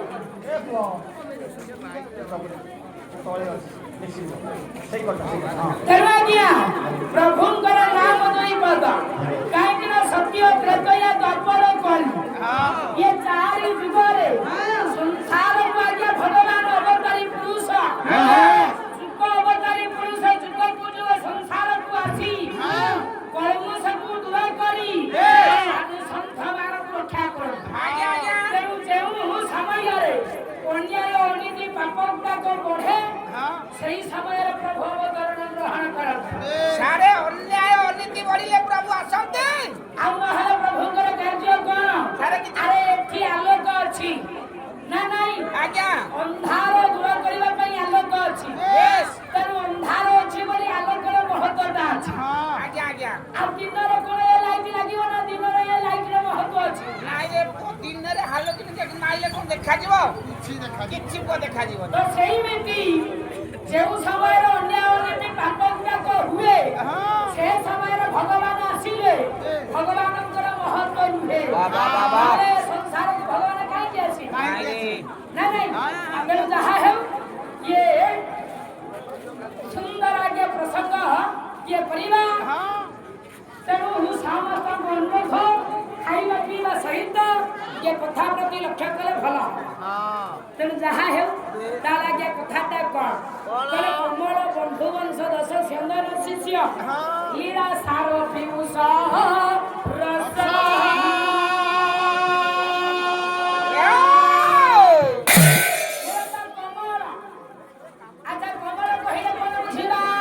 କମଳ କହିଲେ ଯୋଉରା ଶୀତ ଦିନେ ରୁମୁ ରୁମିଆ ଗୁରା ଘୋରି ହୁଅନ୍ତି ବର୍ତ୍ତମାନ ଯେଉଁ ସାଲେ ଶୀତରେ କମଳ ଆମର ତ ତାକୁ ଆମେ ୟୁଜ କରୁଛେ ତ ସେଇଗୁଡାକୁ କବି ବର୍ଣ୍ଣନା କରିଛନ୍ତି ଆରେ ନିର୍ଲଜ ପୁରାଣରେ ଏଗୁଡା କଥା ନୁହଁ କମଳ ବଳଙ୍କ ସାହିତ୍ୟ ଭାଷାରେ ବୁଝ ସାହିତ୍ୟ ଲେଖିଛନ୍ତି ଭଞ୍ଜ ଭଞ୍ଜ ବୁଝୁଛ ନା ସାରା ଲାଗେ କମଳ କହିଲାଗେ ତମ ଆଜ୍ଞା ଯେ କି ପଦମ ସାରେ କମଳ ବିଷୟରେ ପଦ୍ମ ପଦମ ଆଜ୍ଞା କମଳ ବନ୍ଧୁ କହିଲେ ହେ କମଳ କହିଲେ ପଦମ ଆଜ୍ଞା ପଦମର ବନ୍ଧୁ କିଏ ପଦ୍ମର ବନ୍ଧୁ ହେଲେ ସୂର୍ଯ୍ୟ ବଂଶ ସୂର୍ଯ୍ୟ ବଂଶ ଦଶରଥଙ୍କର ଆଚ୍ଛା ଆଜ୍ଞା ଇଏ ଦଶରଥ ହେଲେ ସୂର୍ଯ୍ୟ ବଂଶର ଆଜ୍ଞା ଦାସ ଦଶ ସେନାର ଶିଷ୍ୟ ଆଜ୍ଞା ଇଏ ଦଶରଥଙ୍କର ଶିଷ୍ୟ କହିଲେ ପୁତ୍ର କିଏ ଦଶରଥଙ୍କ ପୁଅ ହେଲେ କୁମ୍ଭକର୍ଣ୍ଣ ପୁରାଣ ପଢିଛୁ ଆଉ ଆଚ୍ଛା ବିଶ୍ରବା କୁମାର କିଏ ଜଣେ ବାବାଜୀ କୋଉ ବାବାଜୀ ସିଏ ସିଏ ରାବଣ ବୋପା ମୋର ଭୁଲ ଅଛି ଲୋ ମାମା ନା ପୁରା ଠିକ ହଉଛି ଓ ଦଶରଥ ତୁ ପୁରାଣ ପଢିଛୁ ଆଉ ପଢି ନାହିଁ ହଁ କୋଉଠି କୋଉ ପୁରାଣ ଗୁଡାକ ପଢିଲେ କହିବ ଦେଖିବା କହିଲା ଆମ ଘରେ 72 ବସ୍ତା ପୁରାଣ ଥୁଆ ହେଇଛି ବା ଏବେ ମୋ ସ୍ତ୍ରୀ ଧୂପ ଦଉ ଦଉ ସଞ୍ଜ ଦଉ ଦଉ 4 ବସ୍ତା ପଡି ଯାଇଛି ହଁ ହଁ ତମର ଯୋଉ ପୁରାଣ ତମ ଘରେ ସେଗୁଡାକ କହିବ ସେଇଥିରେ ଲେଖା ହେଇଛି ବା ଦଶରଥଙ୍କ ପୁଅ କୁମ୍ଭକର୍ଣ୍ଣ ଦଶରଥ ପୁଅ ହେଲେ କୁମ୍ଭକର୍ଣ୍ଣ ଆଉ ସାର୍ କିଏ ଆରେ ଦଶରଥଙ୍କର କୁମାର ହେଲେ ରଘୁକୁଳ ତିଳକ ରାଜବଂଶ ସରକାର ହେଲେ ଆଜ୍ଞା ରାମ ଠାକୁର ଓହୋ ଦଶରଥଙ୍କ ପୁଅ ହେଲେ ରାମ ରାମ ବିଭୂଷଣ କହିଲେ ଅମୃତ ଏ ରାମଙ୍କର ଅମୃତ ରସକୁ ଆପଣ ମାନେ ପାନ କରନ୍ତୁ ହେ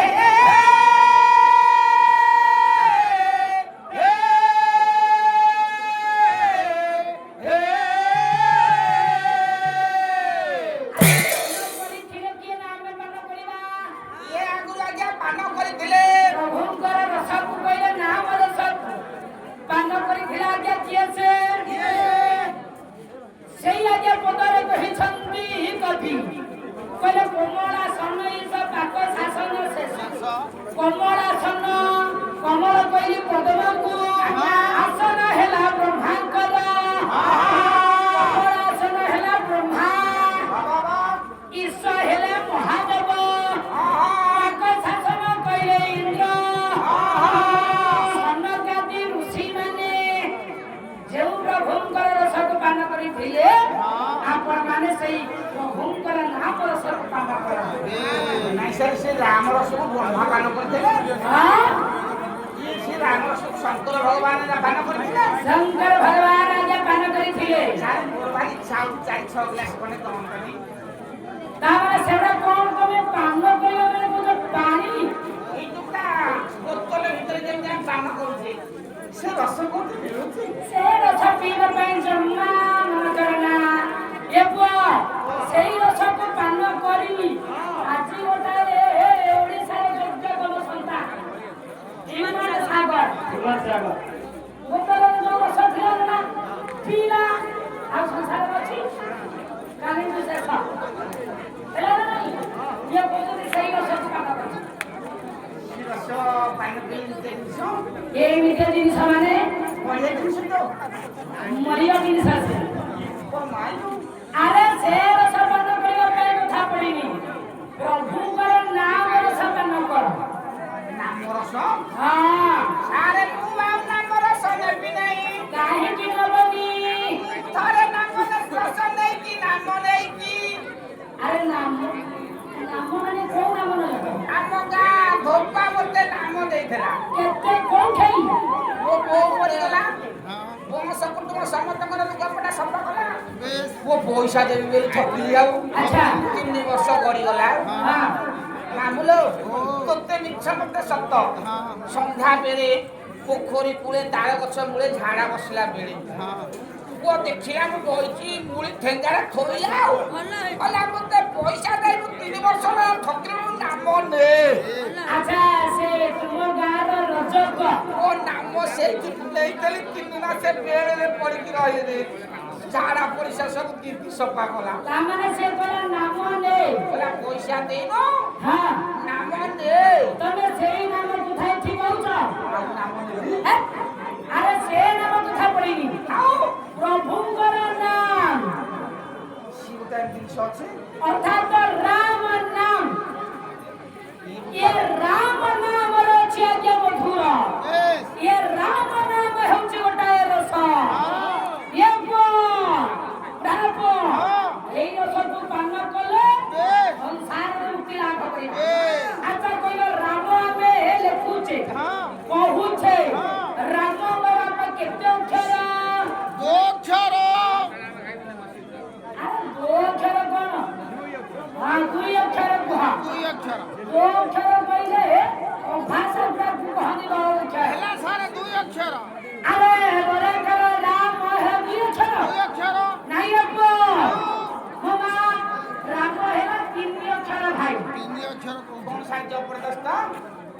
ଅବସ୍ଥା କଣ? ଆମେ ତ ଶୁଣିଛୁ ରରେ ଆକାରେ ରାମ ହଁ ଦିଟା ଅକ୍ଷର ଆଚ୍ଛା ତେମେ କଣ ସାରେ କହିଲେ ତିନି ଅକ୍ଷର ତେମେ କେଉଁ ଦିନଠୁ ଶୁଣିଛ? ହଁ ମୁଁ ପିଲାବେଳେ ପିଲାବେଳଠୁ ଶୁଣିଛ ରାମ ହେଲା 2 ଅକ୍ଷର କିନ୍ତୁ ବର୍ତ୍ତମାନ ଶୁଣ ରାମ ହେଲା 3 ଅକ୍ଷର କେମିତି? ଆଚ୍ଛା ର ଲେଖୁଛ ର ପାଇଁ ଆ କରିବାର ହଉଛି ନା ନାହିଁ? ରରେ ଆକାରେ ଆକାର କଣ ଗୋଟେ ଅକ୍ଷର ଆଉ ଆରେ ର ଲେଖୁଛେ ର ରେ ଆ କାର ବଦଳରେ ହେଲେ ହଉଛି ନା ଅର୍ଥାତ ସ୍ୱର ବଦଳରେ ଆ କାରଟା ହଉଛି ଗୋଟେ ଅକ୍ଷର ପରବର୍ତ୍ତୀ ଆଖି ହୋମରେ ଓ ବୋଲେ ଆ ସେ ଗୋଟେ ଅକ୍ଷର କଣ? ତାମାନେ ର ଯୁକ୍ତ ଆ ର ଯୁକ୍ତ ଆ ଯୁକ୍ତ ମ ସମାନ ହେଲା ରାମ ଏ ମାମୁ ଯଦି 3 ଅକ୍ଷର ହେଲା ଆଜ୍ଞା ରାମ ତାହେଲେ 3 ଅକ୍ଷରର ମହତ୍ତ୍ୱଟା କଣ? କଣ ବ୍ୟାସ ମାଉସୀ କି ସାଇନ୍ସ ଆଜ୍ଞା ଭଗବାନ ବ୍ୟାସ ପ୍ରମାଣ ଦେବେ ର କିଏ ଆ କିଏ ମ କିଏ ସାରେ ପ୍ରମାଣ ବ୍ୟାସ ଦେବଙ୍କର କଣ କହିଲେ ସୁନ୍ଦର ଶ୍ଲୋକ ପାଠେ ଆଜ୍ଞା କହିଲେ ଲୋକ ଶ୍ରୀରାମଚନ୍ଦ୍ର ସଚିଦାନନ୍ଦ ବିଗ୍ରହ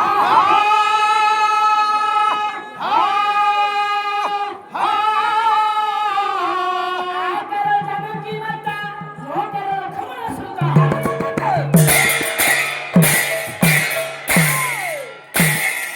ତେଣୁ ଆଜ୍ଞା କହିଲେ ର କିଏ ଆ କିଏ ମ କିଏ ରକିଆ କେ ମତେ ବ୍ୟାସ କଣ କହିଲେ ବୁଝିଲି ବ୍ୟାସ ଭଗବାନ ଆଜ୍ଞା କହିଲେ ର ହେଲା ଆଜ୍ଞା କିଏ ନା ର କି ହେଲା ବାବା ପରମ ର ପରମ ଆ ହେଲା ଯେ ଜୀବ ଜୀବ ଜୀବ ମ ହେଲା ଆତ୍ମା ପରମ ଜୀବ ଆତ୍ମା ପରମ ଜୀବ ଆତ୍ମାକୁ ନେଇ ସଂସାର Yes. ପରମ ହେଲା ଭଗବାନ ଆତ୍ମା ହେଲା ଆମେମାନେ ଜୀବ ସଂସାରରେ ଇଏ ଶରୀର ମଧ୍ୟରେ ଆତ୍ମାଟା ଅଛି ବୋଲି ଭଗବାନ ହଁ ଜୀବ ତେଣୁ ଜୀବ କାହିଁକି ଆମେ ନା ଆମେ ଯିବା ରହିବାନି କେହି ସ୍ଥିର ନୁହେଁ ନା ଆତ୍ମା ଏ ଦେହରେ ଅଛି ବୋଲି ଆମେ ମାନେ କର୍ମ କରୁଛେ ଜୀବ ଭାଇ ଦେଖୁଛେ ଖାଉଛେ ଲଗାଉଛେ ପିନ୍ଧୁଛେ ଯେତେବେଳେ ଶରୀରର ଆତ୍ମା କାଲି ଯିବ ଯିବ ତେଣୁ ସେଥିପାଇଁ ହେଲା ଯିବ ନା ନାଇଁ ତେଣୁ ଯିବ ଆତ୍ମା ପରମକୁ ନେଇ ଆଗେ ସଂସାର ତାହେଲେ ଯଦି ଯିବ ପରମାତ୍ମାକୁ ନେଇ ସଂସାର ତାହେଲେ ଆମେ ସଂସାରକୁ ଦେଖିବା ଯିବ ପରମାତ୍ମା କିଏ ସାରେ ଜୀବ ପରମାତ୍ମା ସଂସାର ଅଛନ୍ତି ହଁ এই ସଂସାର এই ସଂସାରର ଅଛନ୍ତି କିଏ କହିବ জীব কিয়ে পরম কিয়ে আত্মা কিয়ে হ্যাঁ। পরম কিয়ে পরম হেলে শ্রী জগন্নাথ ঠাকুর সে পরম শ্রেষ্ঠ ভগবান হেলে সে তেমন সে হেলে পরম আচ্ছা জীব জীব হেলে মা সুভদ্রা আত্মা এলাকে বলরাম ঠাকুর যদি দেখিবা হ্যাঁ জগন্নাথ বন চারি পারু নাম দিন বন্ধু হায় জীবন হে সাগর তেরু নাম কৃপা সিন্ধু হায় জীবন সভিকর করন্তু কল্যাণ হায় জীবন করন্তু মোর সত্য নারায়ণ হায় জীবন ঘোড়াই ছবিকু করি থাকু চাই হায় জীবন করন্তু মোর ব্রহ্মাণ্ড গোটাই হায় জীবন হে ତେଣୁ ଯାହା ହେଉ ସେଇ ଆଜ୍ଞା ରାମଙ୍କର ବଂଶଜ ନା ନାଇଁ ହଁ କୁହ ଚନ୍ଦ୍ରବଂଶ ଉତ୍ପତ୍ତି ହେଲା ଆଉ ରଘୁ କୁଳତିଳକ ରାଘବେନ୍ଦ୍ର ସରକାର ଆଜ୍ଞା ରାଜା ହେଲା ଆଜ୍ଞା ଦଶରଥ ହଁ ହଁ ସୂର୍ଯ୍ୟବଂଶରେ ଜାତ ବେଶ ଆଜ୍ଞା ସୂର୍ଯ୍ୟବଂଶରୁ ଚନ୍ଦ୍ରବଂଶ ଉତ୍ପତ୍ତି ହୋଇଛି ଆଜ୍ଞା ଆଜ୍ଞା ତାହେଲେ ସେଇ ରାମ ସଂସାରକୁ ଆଜ୍ଞା ଶେଷରେ ଆସିଥିଲେ ନାଇଁ ତେଣୁ ରାମଚନ୍ଦ୍ର ସଂସାରକୁ ଆଜ୍ଞା କାହିଁକି ଆସିଥିଲେ ଭୋଗ ଖାଇବାକୁ ଭୋଗ ଅଭାବ ଥିଲା ରାମ ଠାକୁର ଭୋଗ ପାଇଲେନି କାଉଳିଆ ବିକଳିଆ ହୋଇ ହଁ ମୋଟେକୁ ଆସିଲେ ଭୋଗ ଖାଇବେ ବୋଲି ମୋ ବାପା ଦେଖୁଛନ୍ତି କେଡେ ବଡ କଥା ସ୍ୱର୍ଗରେ ଆଜ୍ଞା କଣ ଭୋଗ ଅଛି ନାଇଁ ଏଠି କଣ ଚାଷ ହଉଛି ଆଚ୍ଛା ନା କିଛି ନାହିଁ ସେଠି ସ୍ୱର୍ଗରେ କିଛି ନାହିଁ ନା ନା ମର୍ତ୍ତ୍ୟରେ ତ ସବୁ ଫୁଲ ଆଉ ଜିନିଷ ସବୁ ମିଳୁଛି ଆଚ୍ଛା ମୋ ବାପା ସ୍ୱର୍ଗରେ ସାତେ ହେଲା ମୋ ବାପା ଦୁର୍ଲଭ ଖୋଜିଲେ ଆଜ୍ଞା ମିଳିବନି। ମର୍ତ୍ତ୍ୟରେ ମୋ ବାପା ସାତେ ହେଲା ଦୁର୍ଲଭ ଖୋଜିଲେ ଆଜ୍ଞା ମିଳିବନି। ପାତାଳରେ ସାତେ ହେଲା ଦୁର୍ଲଭ ଖୋଜିଲେ ମିଳିବ ନାହିଁ। ଆଉ ତମେ କହୁଛ କେବଳ ଭୋଗ ସ୍ୱର୍ଗରେ ଆଜ୍ଞା ସାତ ଦେଖି ନାହିଁ। ସ୍ୱର୍ଗରେ ଆଜ୍ଞା ସାତଟା ଜିନିଷ ନାହିଁ। ସ୍ୱର୍ଗରେ ସାତଟା ଜିନିଷ ନାହିଁ। ମର୍ତ୍ତ୍ୟରେ ସାତଟା ଜିନିଷ ଆଜ୍ଞା ନାହିଁ। ପାତାଳ ଆଜ୍ଞା ସାତଟା ଜିନିଷ ନାହିଁ।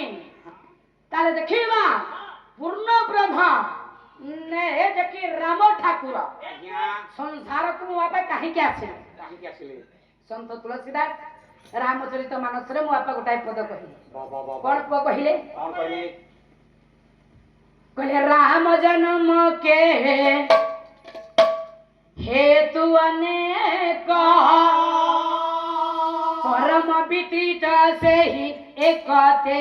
एक श्री राम जय राम जय राम संकट मोचन जय हनुमान। राम जन्म के हेतु अनेक परम विचित्र से ही एक श्री राम जय राम जय जय राम संकट मोचन जय हनुमान। प्रभु कुलत्रकराधवेंद्र सरकार ମୋ ବାପା ସଂସାରକୁ ଆସିବାର ଅନେକ କାରଣ। ପୂର୍ଣ୍ଣ ବ୍ରହ୍ମ ହେଲେ ପୁଅ ପ୍ରଭୁ ରାମ ପୂର୍ଣ୍ଣ ବ୍ରହ୍ମ। କିନ୍ତୁ ମୋ ବାପା ଆଉ ସଂସାରରେ କେହି ପୂର୍ଣ୍ଣ ନାହାନ୍ତି। ନାରେ ପୁଅ ଦେଖୁନାହାନ୍ତି ମୋ ବାପା କୋଇଲି କେତେ ସ୍ୱର ଆଜ୍ଞା ମଧୁର ପାଇଛି। କୋଇଲିର ସ୍ୱରଟା ଏମିତି ନାଇଁ ସଦାନ କୋଇଲିର ସ୍ୱରଟା ମଧୁର କିନ୍ତୁ ରୂପ ପାଇଛି ରୂପ ନାହିଁ ଆଜ୍ଞା।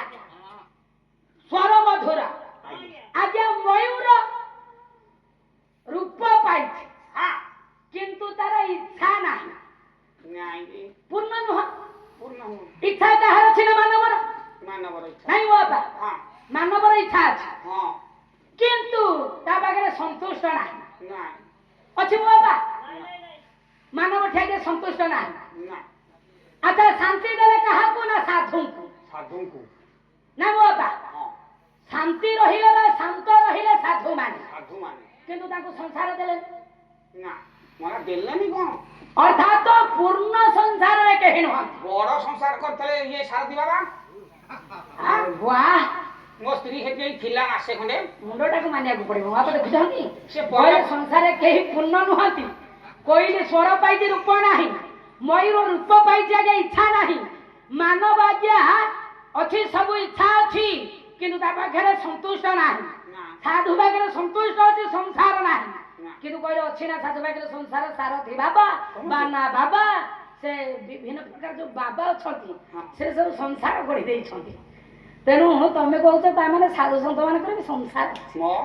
ତେଣୁ ପୂର୍ଣ୍ଣ ବ୍ରହ୍ମ ଜ୍ୟୋତି ହେଉଛନ୍ତି ମୁଁ ଦୀକ୍ଷା ନେଇ ଗୋଟେ ଟୁଙ୍ଗି କରିଥିଲି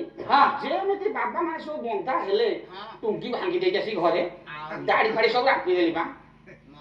ପୋଲିସ ଆସି ମୁଁ ପୁରା ଫୁଲ ଲୋକ ଆଉ ସାଧୁ ହେଇନି। ତେଣୁ ପୂର୍ଣ୍ଣ ବ୍ରହ୍ମ ହେଲେ ଜଣେ ମୋ ବାପା କେବଳ ଭଗବାନ ଆଜ୍ଞା ରାମ। ତାଙ୍କ ପାଖରେ ଆଜ୍ଞା ସବୁ ଅଛି। ଏଇ କଥାକୁ ମା ପାର୍ବତୀ ମା ପାର୍ବତୀ ଯୋଗମାୟା ପଚାରିଲେ ଦେବଦେବ ମହାଦେବ ଭଗବାନ ଶିବଙ୍କୁ କହିଲେ ହେ ପ୍ରଭୁ ପୂର୍ଣ୍ଣ ବ୍ରହ୍ମ ହେଲେ ରାମ। ଆଚ୍ଛା ସେ ସଂସାରକୁ କାହିଁକି ଆସିଲେ? ସ୍ୱାମୀ ସନ୍ଥ ତୁଳସୀଦାସ ଗୋଟାଏ ପଦ ବାପା ପାର୍ବତୀ ପଚାରୁଛନ୍ତି ମହାଦେବ ଶିବ କହିଲେ ନାଥ ଧରଇ ନର ହେ ନାଥ ହେ ପରମେଶ୍ୱର ହେ ଈଶ୍ୱର ଇଏ ପୂର୍ଣ୍ଣ ବ୍ରହ୍ମ ଜ୍ୟୋତି ଦେଖି ରାମ କହିଲେ ନାଥ ଧରଇ ନର କହିଲେ ହେ ନାଥ ପୂର୍ଣ୍ଣ ବ୍ରହ୍ମ ଜ୍ୟୋତି ହେଲେ ରାମ ନର ନାଥ ଧରଇ ନର ତନୁ କେହି ହେ ତୁ କହିଲେ ପ୍ରଭୁ ନର ରୂପକୁ ଧାରଣ କରିଲେ କାହିଁକି? ହଁ କହିଲେ ନାଥ ଧରଇ ନର ତନୁ କେହି ହେତୁ ଆଉ ମୋହି ସବୁ ବୁଝାଇ କହୁ ସକେ ତ ରାମ ଜୟ ରାମ ଜୟ ଜୟ ରାମ ସଂକଟ ମୋଚନ ଜୟ ହନୁମାନ। हे परमेश्वर हे मंगलमय हे स्वामी पूर्ण ब्रह्म ज्योति हेले राम पथर थिला ଆଜ୍ଞା से पथरे जे बाबाजी माने जाउथिले तारो के आज्ञा अत्याचार करुथिला एमिति बाबाजी मानक मध्य मारी देउथिला ବାବା ଇଏ ଦେଖିଥିଲା हां बा ये प्रत्यक्षदर्शी तेन आज्ञा इति अवसरे गुरु विश्वामित्र जानिला आज्ञा अयोध्या कटकरे दशरथंकर औरसरु कौशल्या मानको गर्भरु जन्म होइछन्ति आज्ञा पूर्ण ब्रह्म ज्योति राम ରାମ परीक्षा करबा उद्देश्य बोले वास्तव रे से भगवान ना नाई साधारण मानव ମାନବ देखैबा आम ऊपर जे विपद पड़ुछि जदि से पूर्ण ब्रह्म ज्योति नारायण बा भगवान होइछिबे ताले निश्चय हमको रक्षा करिवे ଆଜ୍ଞା ଆଜ୍ଞା ए कथा के विचार करी गुरु विश्वामित्र आज्ञा जाई छंदी अयोध्या कटक ବେଶ राजा दशरथ को आज्ञा विनम्र प्रार्थना करी छंती ଆଜ୍ଞା जे कि राम को संगरे नहीं आज्ञा विपद बा पथर कोंटा दूर करबा पाए बा तार की बध करबा पाए किंतु ये कथा जतले सुनि लागे राजा दशरथ छोटिया आज्ञा शिशु संतान हेले राम छाड़िबे कि मना कले आज्ञा कले ना ना तुम सहित एते बड़ विपद पथ आज्ञा ଅହଲ୍ୟା ପାଇଁ ଆଜ୍ଞା ଅହଲ୍ୟା ପାଇଁ आज्ञा तेणु अहल्याଙ୍କ ପାଇଁ सत्य पर आज्ञा कौन हेबा कथा ଦ୍ୱାପର ହେବା କଥା द्वापर हेबा कथा त्रेतय हेबार कारण जे कि ही अहल्याଙ୍କ ପାଇଁ ମୁକ୍ତି ପାଇବେ ରାମ ଆସିଲେ मुक्ति आज्ञा पाइबे प्रभु कुल तिलक राघवेंद्र सरकार राम ठाकुर आज्ञा आसिले ବାह जहा हो बापा अशेष अशेष धन्यवाद ताले सही समय रे कटण आज्ञा होइछि कोन गुरु विश्वामित्र दशरथ को अनुरोध कले मना कले आज्ञा राजा दशरथ इति अवसरे मो बापा वशिष्ठ ऋषि कहिबारु राम लक्ष्मण को आज्ञा पठेई छंती गुरु विश्वामित्र को संग ଆଜ୍ଞା ଆଜ୍ଞା जेतेबेले आज्ञा जाउछंती गण मध्यरे कइले आज्ञा गुरु विश्वामित्र कले बापू ए बने तारो की निवास अरे बाबू ए बने तारो की निवास हाथ भांगी बा वहिवा हाथ तो ବାଟ ଭାଙ୍ଗି ଯିବା ବହିବା कले हे बाबू धन ଗୁରୁଦେବ एई बाटरे गले महा विपद अछि ଗୁରୁଦେବ हां ବାସ୍ ବାସ୍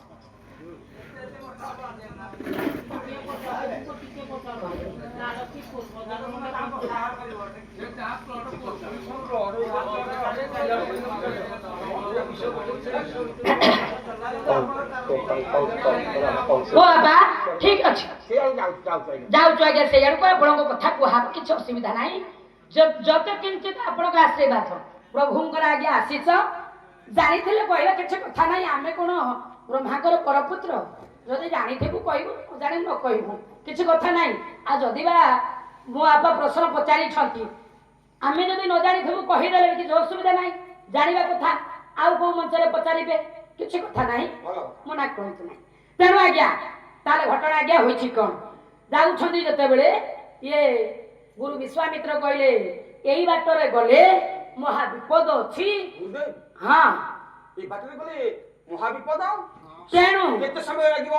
आ एई बाटरे गले आमे 3 प्रहर रे पहुंचीबा ବିପଦ कहले एई पथे गले आश्रमे तृतीय प्रहरे तृतीय प्रहरे तृतीय प्रहरे ए पथरे गले 3 दिन जे सत्वरे ଦିନକେ ସକାଳେ कहले ए पथरे गले 3 दिन लागिबो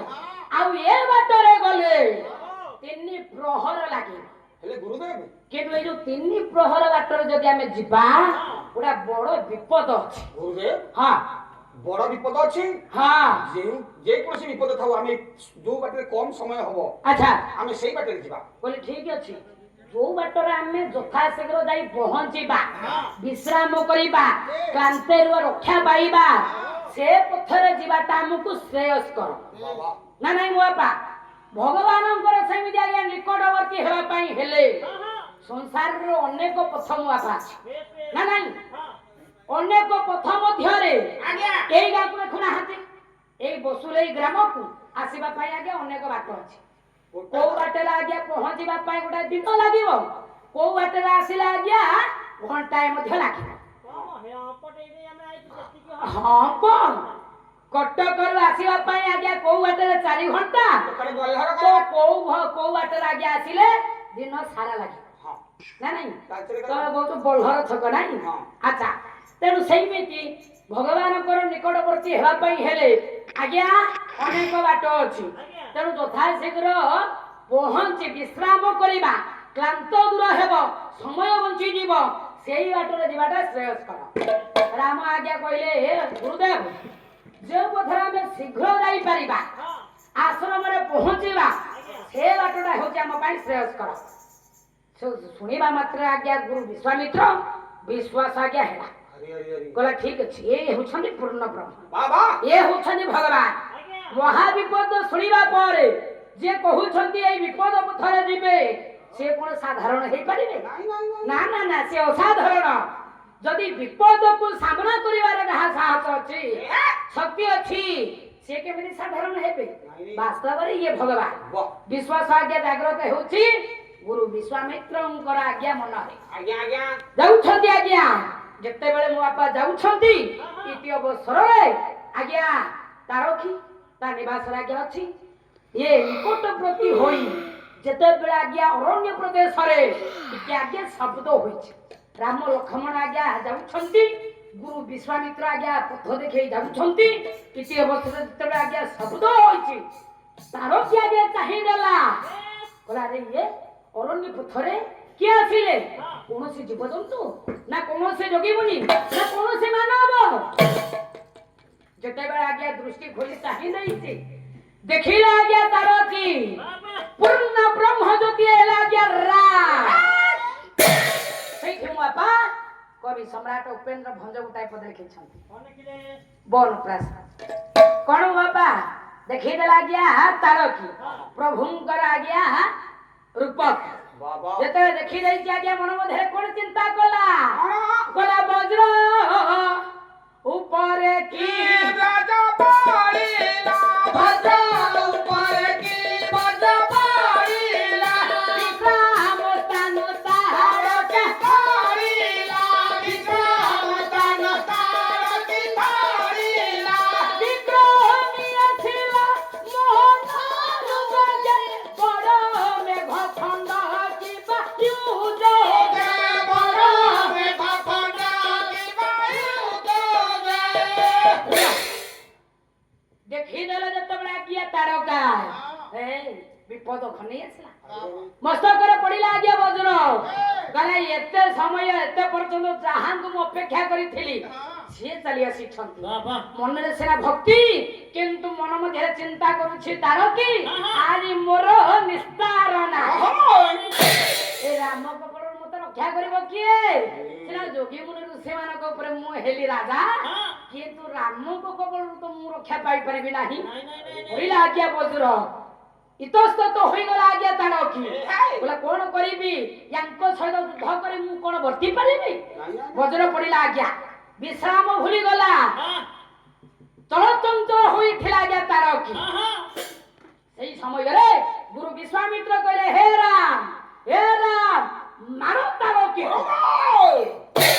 ସନ୍ଥ ତୁଳସୀଦାସ ରାମଚରିତ ମାନସରେ ମୁଁ ବାପା ଗୋଟାଏ କଥା କହିଲେ ଏକ ହି ବାନ ପ୍ରାଣ ହରିଲି ନା ରାମ ଜୟ ରାମ ଦୀନ ଜାନିତ ହିର ପଦ ଚିହ୍ନା ସଂକଟ ମୋଚନ ଜୟ ହନୁମାନ। ଗୋଟାଏ ବାଣ ଆଜ୍ଞା ପ୍ରହାର କରେ ମାରିଲା ଆଜ୍ଞା ସନ୍ଥ ବେଦବ୍ୟାସ କହିଲେ ଗୋଟାଏ ବାଣରେ ନିସ୍ତାରିତ ହେଲା ଆଜ୍ଞା ତାର ପୁନର୍ବାର ଆଜ୍ଞା ସ୍ୱର ସଂଯୋଗ କରିଛନ୍ତି ରାଗ କାହିଁକି ମୋ ବାପା କେଉଁ ସ୍ୱର ନା ନାହିଁ ଆଜ୍ଞା ସେଥିରେ ତୀର ବିନୁ ଫର ମାନ ସନ୍ଥ ତୁଳସୀଦାସ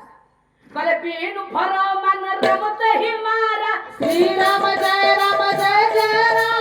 ଅସୁର ହରି ସାଗର ବଟକୁ ସଂଧାରା संकट मोचन जय हनुमान ବିନା ଭଡ଼କର ଆଜ୍ଞା ଗୋଟାଏ ସ୍ୱର ପ୍ରହାର କଲେ ତାର କି ଆଜ୍ଞା ମଲା ପୁଅ ଆଜ୍ଞା ଦୁଇଟି ସୁବାହୁ ପୁଅ ମାରିଚ ନାଇଁ ମୋ ବାପା ମାରିଲା ଆଜ୍ଞା ବିନା ଭଡ଼କର ଗୋଟାଏ ଆଜ୍ଞା ସ୍ୱର ମାରିଚ ପଡ଼ିଲା ଆଜ୍ଞା ଶତ ଯୋଜନରେ କାହିଁକି ନା ଆଗକୁ ତାର ଆଜ୍ଞା ଅଭିନୟ ଅଛି ପାଠ ଅଛି ଆଜ୍ଞା କୋଉଠି କୋଉଠି ବାପା ଯେତେବେଳେ ଆଜ୍ଞା ଯିବେ ଅଯୋଧ୍ୟା ଛାଡ଼ି 14 ବର୍ଷ ବନଗାମୀ ହୋଇ କଣ କଣ ଜାଣ କି ହଁ କାହିଁକି ବାବାଜୀ ମାନଙ୍କ ଯଜ୍ଞ ଭାଗୁଥିଲା ତାକୁ ମାରୁଥିଲା ତମେ ତ ଭଲ ମତେ ପ୍ରଶ୍ନ ପଚାରୁଛ ଆଚ୍ଛା ଆଚ୍ଛା ବାବାଜୀ ମାନଙ୍କୁ କାହିଁକି ଧାଉଁଥିଲା ସିଏ ମୋ ବାପାଙ୍କ ପଟିଆ ନାଇଁ ହଁ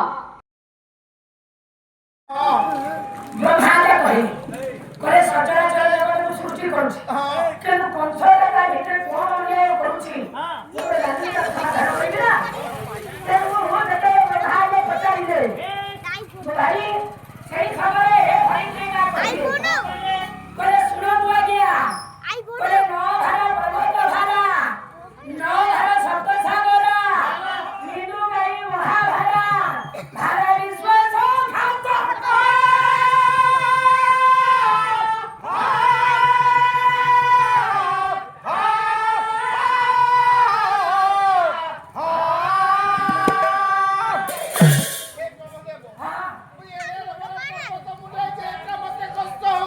ଆଉ ଏ ସପ୍ତ ସାଗରକୁ ମୁଁ ମୁଣ୍ଡେଇଛି ସିଏ ବି ମତେ କଷ୍ଟ ହଉନି ଆଉ ଭାଇ ଏ କଂସ ଯୋଉ ଅପରାଧ କରୁଛି ଯୋଉ ବିଶ୍ୱାସଘାତକତା କରୁଛି ସେଇଟାକୁ ମୁଁ ସହ୍ୟ କରିପାରିବିନି ବ୍ରହ୍ମଦେବ କଂସର ତ ତେମିତି କଣ୍ଟା ଭାରି ଲାଗିଲା କି କଣଟା ଭାରି ଲାଗୁଛି ଯୋଉ ଅପରାଧ କରୁଛି ଯୋଉ ବିଶ୍ୱାସଘାତକତା କାମ କରୁଛି ସେଟା ମୁଁ ସହ୍ୟ କରିପାରୁନି ସେଇ ସମୟରେ ଆଗେ ପଚାରିଲେ ଯେତେବେଳେ ବ୍ରହ୍ମା ଆଗେ ଧରିକି ନା କହିଲେ ସବୁ ସଂସାରରେ ଏ ମାସ ହେ କିନ୍ତୁ ଜଣେ ବିଶ୍ୱାସଘାତକ କାର୍ଯ୍ୟ କରିବ ଜଣେ ଆଜ୍ଞା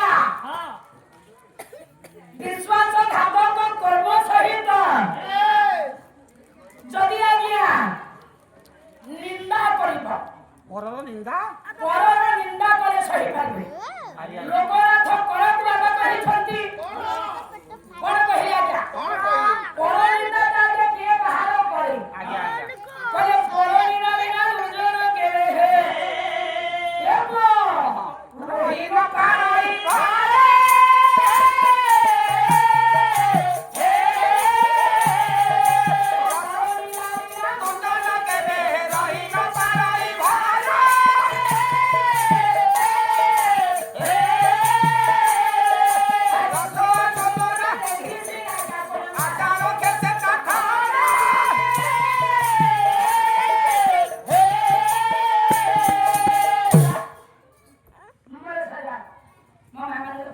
ଆଜ୍ଞା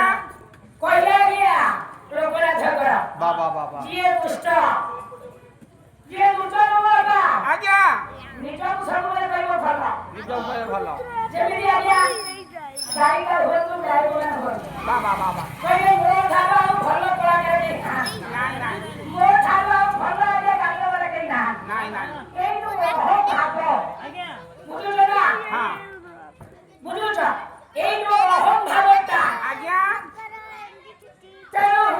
ନିଜକୁ ଭଲ କହି ଅନ୍ୟର ନିନ୍ଦା କରିବା ଆରେ ଆରେ ଆରେ ଆରେ ଆରେ ଆରେ ଇଏ ଦୁଷ୍ଟ ବ୍ୟକ୍ତିର ଆଜ୍ଞା କାମ ସେଟା ଖରାପ ଲୋକର କାମ ଆଉ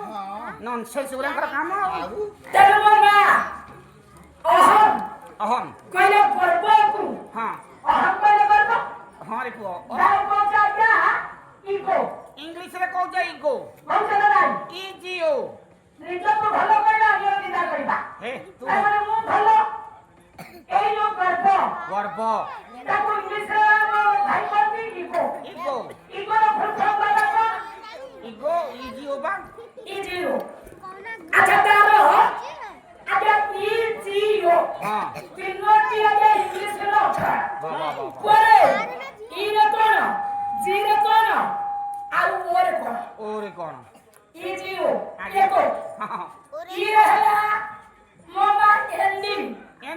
ଶେଷ ଜିରେ ଗଡ ଗଡ ମାନେ ଭଗବାନ ଜିରେ ଗଡ ଓରେ ଓରେ ଆଉ ଆଉ ଯିଏ ଅହଂକାର ତା ଭାଇ କରେ ଆଜ୍ଞା ସିଏ ଭଗବାନଙ୍କୁ ଆଉଟ କରି ଖେଳ ହଉଛି ଆଜ୍ଞା ସିଏ ଖେଳ କରୁଛି କିନ୍ତୁ ମାନବ ଭାବରେ ଆମେ ଖେଳ କରୁଛୁ ଆରେ ଆରେ ଆରେ ଯଦି ଏ ଖେଳ ଭିତରେ ସିଏ ଅହଂକାରଟା କରିବ ତ ସିଏ ଭାବୁଛି ମୁଁ ଭଗବାନଙ୍କୁ ଆଜି ଆଉଟ କରିଦେବି ବା ବା ବା ବା ବା ଭଗବାନଙ୍କୁ ଶେଷ କରିଦେଲି ଆଉ ଭଗବାନ ଯୋଉଠି ଶେଷ ତାକୁ ରଖିବ କିଏ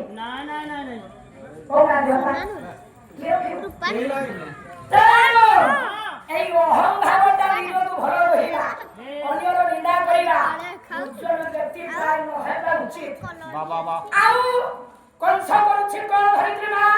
ବିଶ୍ୱାସଘାତକ ହେ ହେ ହେ ତାହେଲେ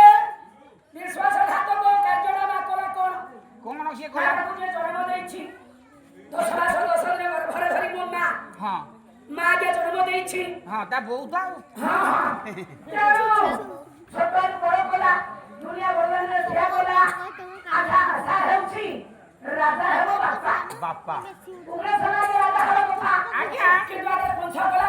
କଣ କଲା ସମୟ ପୂର୍ବରୁ ଆଗେ ଉଗ୍ରସେନକୁ ତୋଡ଼ି ନିଜେ ହେରାମ ଆଉ ଅସୁବିଧା କଣ ହେଲା ବାପାକୁ ତୋଡ଼ି ପୁଅ ରାଜା ଆଉ କିଛି ଦିନ ପରେ ହେଇଥାନ୍ତା ଆଗ ହେଇଗଲା ଏ ଆଗ ହେଲା ଖାଲି କଣ ରାଜା ହେଇଛି ଆଉ ଇଏ ତା ବାପାକୁ ସିକ୍ୟୁରିଟି ଗାର୍ଡ ରଖିଛି ତା ବାପାକୁ ସେରେକେଟି ଗାଡି ରଖିଦେଲା ସିକ୍ୟୁରିଟି ଗାର୍ଡ ସିକ୍ୟୁରିଟି ଗାର୍ଡ ତମର ଇଂଲିଶ ଯଦି ନ ହଉଛି କାଇଁ ଧରୁଛ ନାଇଁ ସିଏ କହିଲା ତା ବାପାକୁ କଣ ସେରେକେଟି ଗାଡି ରଖିଦେଲା ଦ୍ୱାରପାଳ ଓଡ଼ିଆରେ କହୁନ ଦ୍ୱାରପାଳ ଆଜ୍ଞା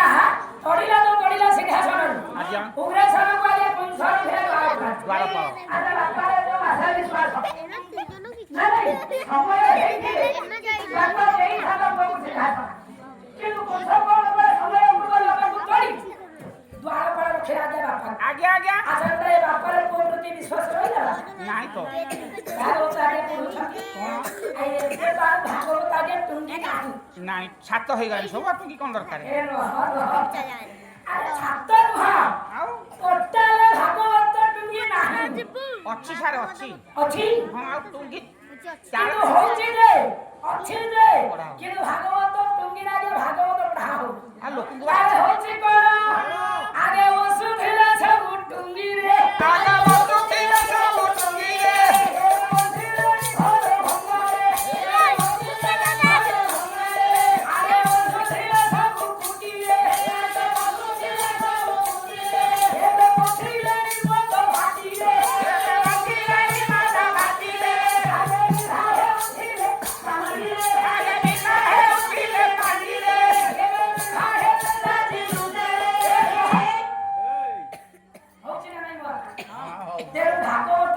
ଥିଲା ବୁଢା କାଳିଆ ଯେ ମଉସା ମାନେ ଅଛନ୍ତି ଇଏ ସନ୍ଧ୍ୟା ହେଲେ ରନ୍ଧନଟିଏ ଜାରି ଆଗେ ଭାଗବତ ଟୁଙ୍ଗିକି ଯାଉଥିଲେ ଭାଗବତ ଘରେ କରୁଥିଲେ 4-5 ଜଣ 10 ଜଣ ଏମିତି ଗାଁ ଲୋକ ଅନେକ ଆଜ୍ଞା କିନ୍ତୁ ଆଜ୍ଞା ଅଛି ନା ଭାଗବତ ଟୁଙ୍ଗିଆ ଅଛି ତେଣୁ ଆଜ୍ଞା ନାହିଁ ଆଜ୍ଞା ତାହେଲେ କହିବାର କଥା ବିଶ୍ୱାସ ବିଶ୍ୱାସ ତେଣୁ ଭାଗବତ ଆଜ୍ଞା ପଢୁଛେ ଆଚ୍ଛା କାହିଁକି ହେଲା ଭାଗବତ ଟୁଙ୍ଗିଟା ଆଜ୍ଞା କାହିଁକି ନ ରହିଲା କାହିଁକି ନ ରହିଲା ନାହିଁ ଭାଗବତ ଟୁଙ୍ଗିରେ ମାର କରିଲେ ଟୁଙ୍ଗିରେ ନାହିଁ ନାହିଁ ଭାଗବତ ଟୁଙ୍ଗିରେ ମନ ମାର କରିଲେ ଚିତ୍ତ ଟୁଙ୍ଗିରେ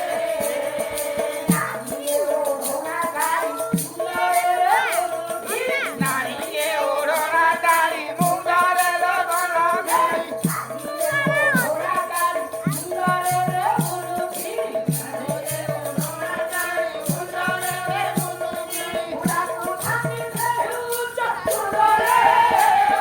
ନାହିଁ ନାହିଁ ଭାଗବତ ଟୁଙ୍ଗିରେ ଭାଗବତ ଟୁଙ୍ଗିଆ କାହିଁ ନାଇଁ ତେଣୁ ସେ ନାହାନ୍ତି ନାଇଁ ମୁଣ୍ଡରେ ଓଢ଼ଣା ଦେଖନ୍ତୁ କାଣା ଅଛି ଇଏ ତ ଆଜିକାଲି ନାରୀ କଟକ ଭୁବନେଶ୍ୱର କିଣା ଆରେ 8 ଗୋଡ଼ କହୁନାହାନ୍ତି ହଁ ଯେମିତି ସନ୍ଧ୍ୟା ହବ ହଁ। ଫେରିକି ଟିକେ ଧରି ଆଜ୍ଞା ଆସନା କେମିତି କରିବା ଆଉ ଅସୁବିଧା କଣ ସିଏ ପଇସା ଖର୍ଚ୍ଚ କରିକି ଚୁଟିକି ଆଜ୍ଞା ଦେଖୁଛ ଆରେ ଗୋଟେ ନାରୀଙ୍କର ସଂସ୍ଥା ଭଗବାନଙ୍କର ସଂସ୍ଥା ତେଣୁ ଦୁଇ ପଦ ପ୍ରଭୁଙ୍କ ବିଷୟରେ କହୁଛି ବୋଲି ଏଠି ମୁଣ୍ଡରେ ଓଢ଼ଣା ନାହିଁ ଆଉ କଣ ଘରେ ମୁଁ ଓଢ଼ଣା ଦଉନି ତମେ ସବୁବେଳେ ମତେ ଜଗିକି ବସିଛ ତାହେଲେ ଆଜ୍ଞା ତ କହିବାର କଥା ତାହେଲେ ବିଶ୍ୱାସ ବା ବା ବା ତ ମୂଳ ହେଉଛି ଆଜ୍ଞା ବିଶ୍ୱାସ ଭାଗବତର ମୂଳଟା ହେଲା ବିଶ୍ୱାସ ଦେଖିଛନ୍ତି ଆଜ୍ଞା ଜଗନ୍ନାଥ ଦାସ ବେଶ ସୁନ୍ଦର କଣ କହିଲେ ଭାଗବତର ମୂଳଟା କଣ ଭାଗବତର ମୂଳଟା ହେଲା ମଲାଟ ମଲାଟ ମଲାଟ ଆରେ ଭାଗବତର ତତ୍ତ୍ୱଟା କଣ এই যে ভাগবতর তত্ত্ব ভাগবতর মূল হল আগে ভা ତତ୍ତ୍ୱର ମୂଳଟା ହେଉଛି ଭା ভা ତାପରେ গ ହଁ তারপরে ব ହଁ তারপরে ত କଣ ଏ ଚାରୋଟି ଅକ୍ଷରର ସମନ୍ୱୟ କରିଥିବା ভাব জ্ঞান ব্রহ্ম তত্ত্ব ଆଉ ବୁଝିଛ ଆରେ ଭାଗବତର ମୂଳ ତତ୍ତ୍ୱଟା କଣ କହ নময় মুক্তিগতর অনাদি পরম কারণ ଜାଣିଛ ତାହେଲେ ବାସ୍ତବରେ ଭାଗବତ ଆଗେ ଲେଖିଛନ୍ତି କିଏ ଅଛି জগন্নাথ দাস କେଉଁ ଉଦ୍ଦେଶ୍ୟରେ ଆଗେ ଲେଖିଛନ୍ତି বাবা ମୂଳ ତତ୍ତ୍ୱଟା ବାପା କଣ କଣ? ମୋ ମା ଟିକେ ଲକ୍ଷ୍ୟ କରନ୍ତୁ ମୂଳ ତତ୍ତ୍ୱଟା କଣ তত্ত্ব কোন করে কই জগ বাবা বাবা বাবা নাথ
ହଁ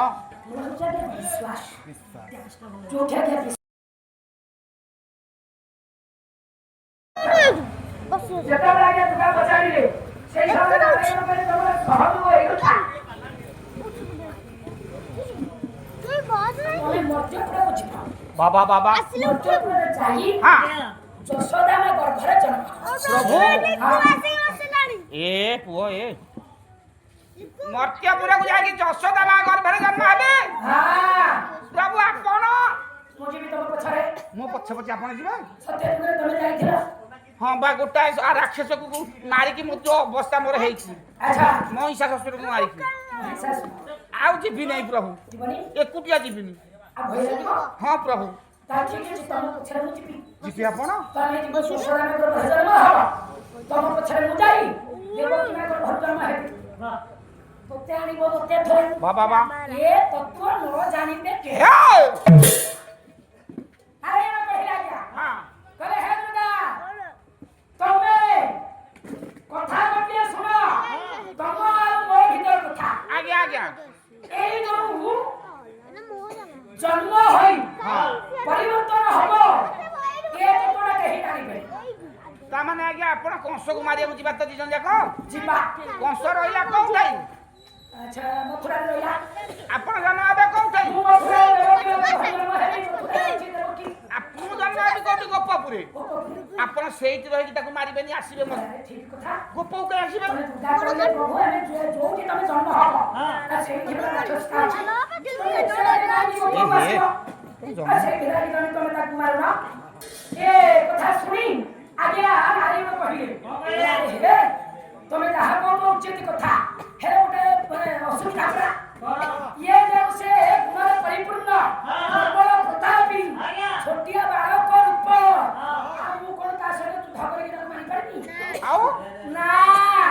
ତେଣୁ ମୋର ଦରକାର ସୁରକ୍ଷିତ ସୁରକ୍ଷିତ ମୁଁ ଯିବି ଗୋପ ତମେ ଆସିବ ମଥୁରା ଗୋପଟା କଣ ଆପଣଙ୍କ ପାଇଁ ସୁରକ୍ଷିତ ପ୍ରଭୁ? ହଁ ହଁ କେମିତି? କେମିତି ଗୋପକୁ ମୋ ବାପା କଂସ ଯାଇଥିଲେ କଂସ କବୁ ଗୋପକୁ ଯାଇପାରେନି? ନା ତା ଏରିଆଟା ଯାଉଛି। ଘର ଖୋଲା ଆଦାୟ করে ଆଜ୍ଞା କିନ୍ତୁ ଯାଏନି କାହିଁକି ଯାଉଥିଲା ଆଜ୍ଞା ଗୋଟାଏ ଭାଗବତ ଅଛି ମୋ ବାପା ତ ଶୁଣିଥିବେ ବା ନ ଶୁଣିଥିବେ ତାର କଣ ଅଛି ଆଗ ଆଗେ କଂସ ଯାଉଥିଲା କିନ୍ତୁ ଗଲାଣି କେଉଁ ଦିନଠୁ ଗୋମତ ଋଷି ଗୋପପୁର ଗୋମତ ଋଷି ଅଭିଶାପ ଦେଲେ କହିଲେ ଜୀବନରେ ଯେତେ କାଳ ଥିବୁରେ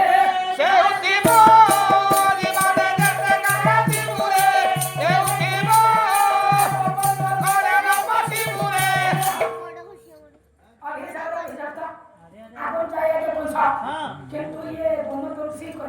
তপস্যার কথা ইয়ে অভিশাপ দেলা আগে গোমত ঋষি আজ্ঞা আজ্ঞা ସେଥିପାଇଁ ଆଜ୍ଞା କଂସ ଯାଏନା ବେଶ ଅନେକ ରାକ୍ଷସ ମାନଙ୍କୁ ପଠାଇଲା କିନ୍ତୁ ନିଜେ ଆଜ୍ଞା ଯାଇନି ନାଇଁ ନାଇଁ ଯାଇଛି କି ନା ରହିଲେ ଆଜ୍ଞା ସୁରକ୍ଷିତରେ ଉପଯୁକ୍ତ ସମୟ ଏତେ ରାକ୍ଷସକୁ ପଠେଇବା ପରେ ମାରି ପାରିଲା ନାହିଁ ଆଜ୍ଞା କଂସ ଶେଷରେ ଧର୍ମଯାତ୍ରା ଦେଖାଇବା ପାଇଁ ଅପରକୁ ରଥ ଦେଖି ପଠେଇଲା ବାବା ବାବା ଆଣିଲା ଆଜ୍ଞା ଜଗାବଳିଆ କୁଏ ମଥୁରା ଦାଣ୍ଡରେ ବାପା ଯାଉଛନ୍ତି ସେଇ ସମୟରେ ଘଟଣା କଣ? କରେ ପୁରୁଷକୁ ଦେଖି କଂସ ଉଠି ପୁରୁଷକୁ ଦେଖି କଂସ ଉଠି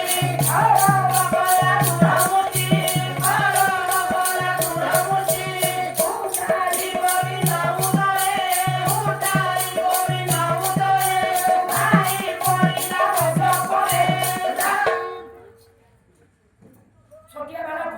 ଜ୍ଞାନ ଭୁଲିଗଲା କଂସ ଆଜ୍ଞା ଅସ୍ତ୍ର ପ୍ରୟୋଗ ବାବା ବାବା ବିଚାର ଉପରେ ଆଜ୍ଞା କୁସୁମ କହିଲେ ଏଇଟା ଜ୍ଞାନ ମାରିଲା କଣ ଅଜ୍ଞାନତା ମୁଁ ଦେଖୁଛି କେଡ଼େ ଛୋଟିଆ ବାଳକ କଣ ଅସ୍ତ୍ର ଫିଙ୍ଗିଲାଣି ତେଣୁ ନାରାୟଣ ସେଇ ସମୟରେ ଆଜ୍ଞା ମୋ ବାପା କଲେ କଣ କରିଛନ୍ତି ସେଇ ଭାଗବତ ବାବା କଣ ଆଜ୍ଞା କହିଛନ୍ତି କହିଲେ ସଦାଗ ବାରି ହାତୀ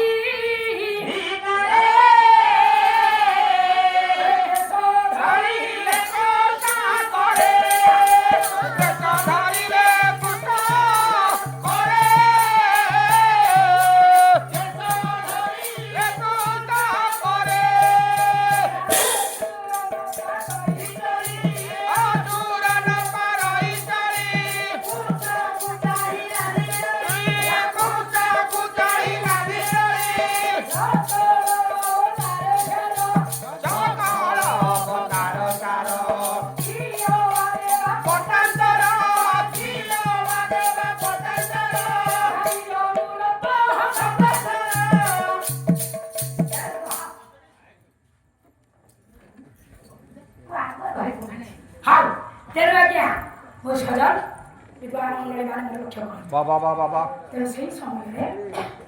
ମଞ୍ଚ ତିଆରି କରି ବସିଥିଲା ଆଜ୍ଞା ମଞ୍ଚରେ ପଡ଼ି ଆଜ୍ଞା ଗଲା ପାଇଲା ଆଜ୍ଞା ରକ୍ଷା କିଏ